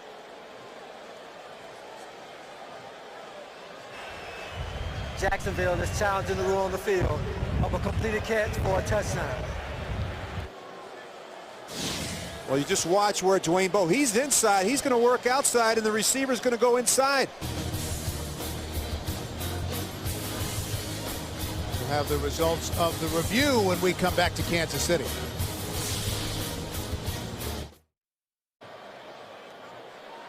Waiting the results of the challenge and the review. Jerome Boger, our referee, and here it is. After reviewing the play, the ruling on the field is a touchdown. Jacksonville is called 1-2 challenge. Well, we missed the middle part of that, but the results are clear. Touchdown, Kansas City. That was an outstanding catch by Dwayne Bowe. You're going to see he gets that left foot in. And it's nice if you're a quarterback to have a 6'2" receiver like Dwayne Bowe with a 35-inch vertical jump that can make those plays on the sidelines. Succop on to try the extra point to extend the Kansas City lead. And does with 3:46 left to play. Chiefs now in control, 35. They lead it. Jacksonville has 20. Chiefs with their highest scoring output of the season, 35 points. Bo with his second touchdown reception of the game, coming off a season high 108 yards on 6 catches with 2 touchdowns last week against the Texans. But no fourth quarter collapse today for Kansas City. 3:46 left to play. Kareem from the 5. Out to the 25-yard line. Well, coming up next, this doubleheader Sunday here on CBS. Tom Brady leads the Patriots out west to meet Phillip Rivers and the Chargers, or the Raiders tackle the Broncos. Check your local listings for the game in your area. It's coming up here on CBS. Chiefs look like they're going to run their record to 4-2 and win their 3rd straight game at home for the first time since 2003. Bauman from the shotgun. Flush from the pocket. Finally throws it away. He was pressured by Demario Williams. 2nd down and 10 from the Jacksonville 25-yard line. Jack Del Rio. He brought up a good point to us, Rich, and that is that this team really in many ways is just kind of reloading. They had 33 new players on the roster a year ago, including 15 rookies. Still won 7 games, so they're still in the 2nd year of trying to rebuild. Maurice Jones-Drew makes 1 man miss and then out of bounds at about the 28-yard line. Again, Demario Williams with the stop. Take a look at the Jaguars' schedule coming up.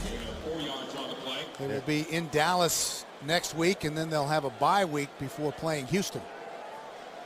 Well, they got to get healthy at the quarterback position, and David Garrard's been pretty durable. Knocked out last week, Bill, with a concussion. Trent Edwards, their backup, you see him there on the left. He went out with an injured right thumb on his throwing hand. And 3rd and 2. They rush 4. Bauman under pressure. Gets rid of it. This is going to be picked off. He just lofted that. Eric Berry, the rookie, has it. And Berry's still on his feet. And still moving. Finally brought down at the 11-yard line by Taekwon Underwood.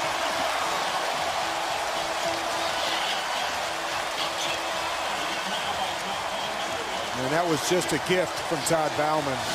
And this is what good pressure does from you up front. Look at the pressure from the Chiefs defensive line. He's just trying to make something happen. Never looks out in front of the throw and doesn't feel the rookie Eric Berry. And of course, once he gets the ball in his hands, Bill, this guy becomes an offensive threat.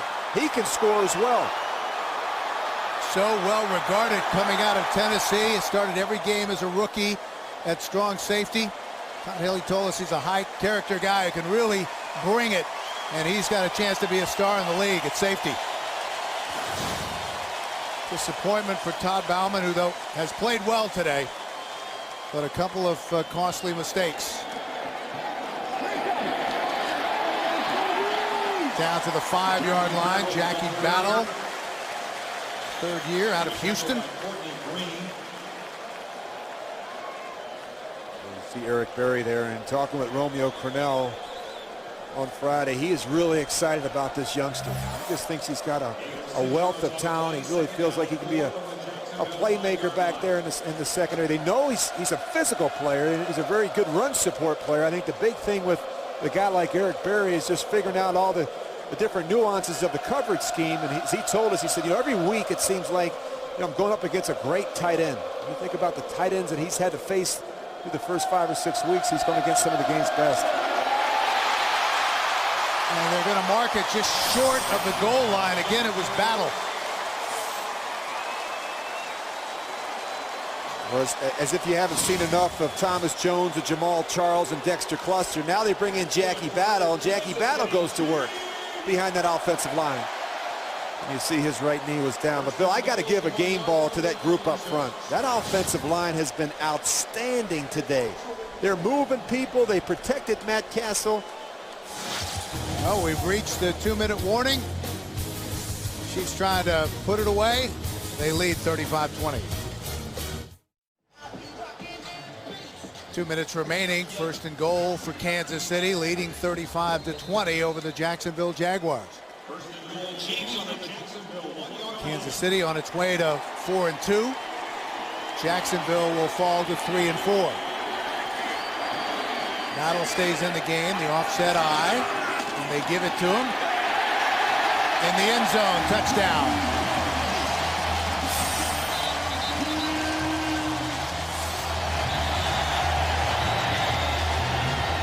We have a little pushing and shoving.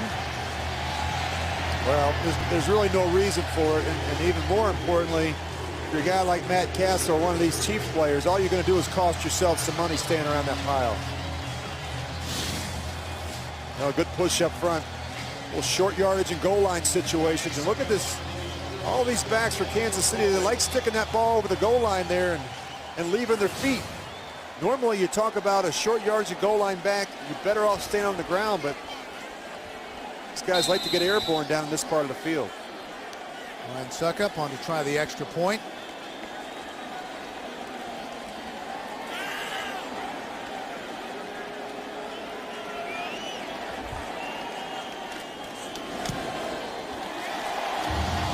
And good.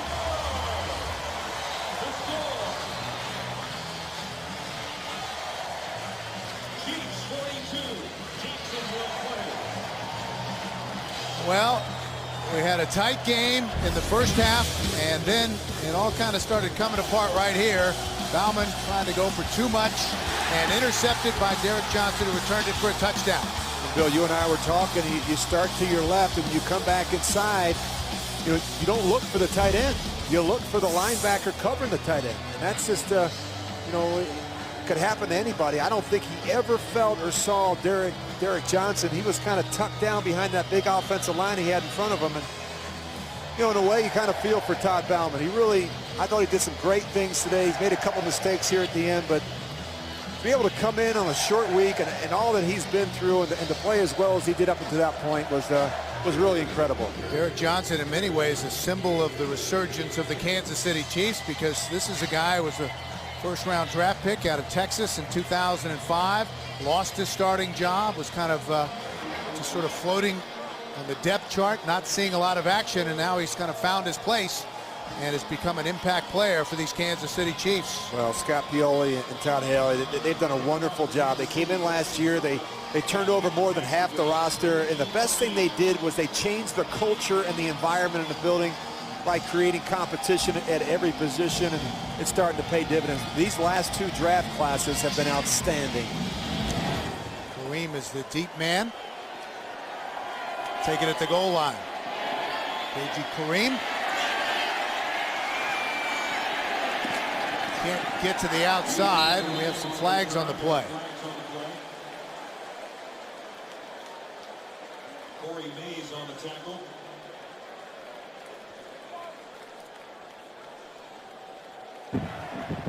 During the return, holding, receiving team, number 33.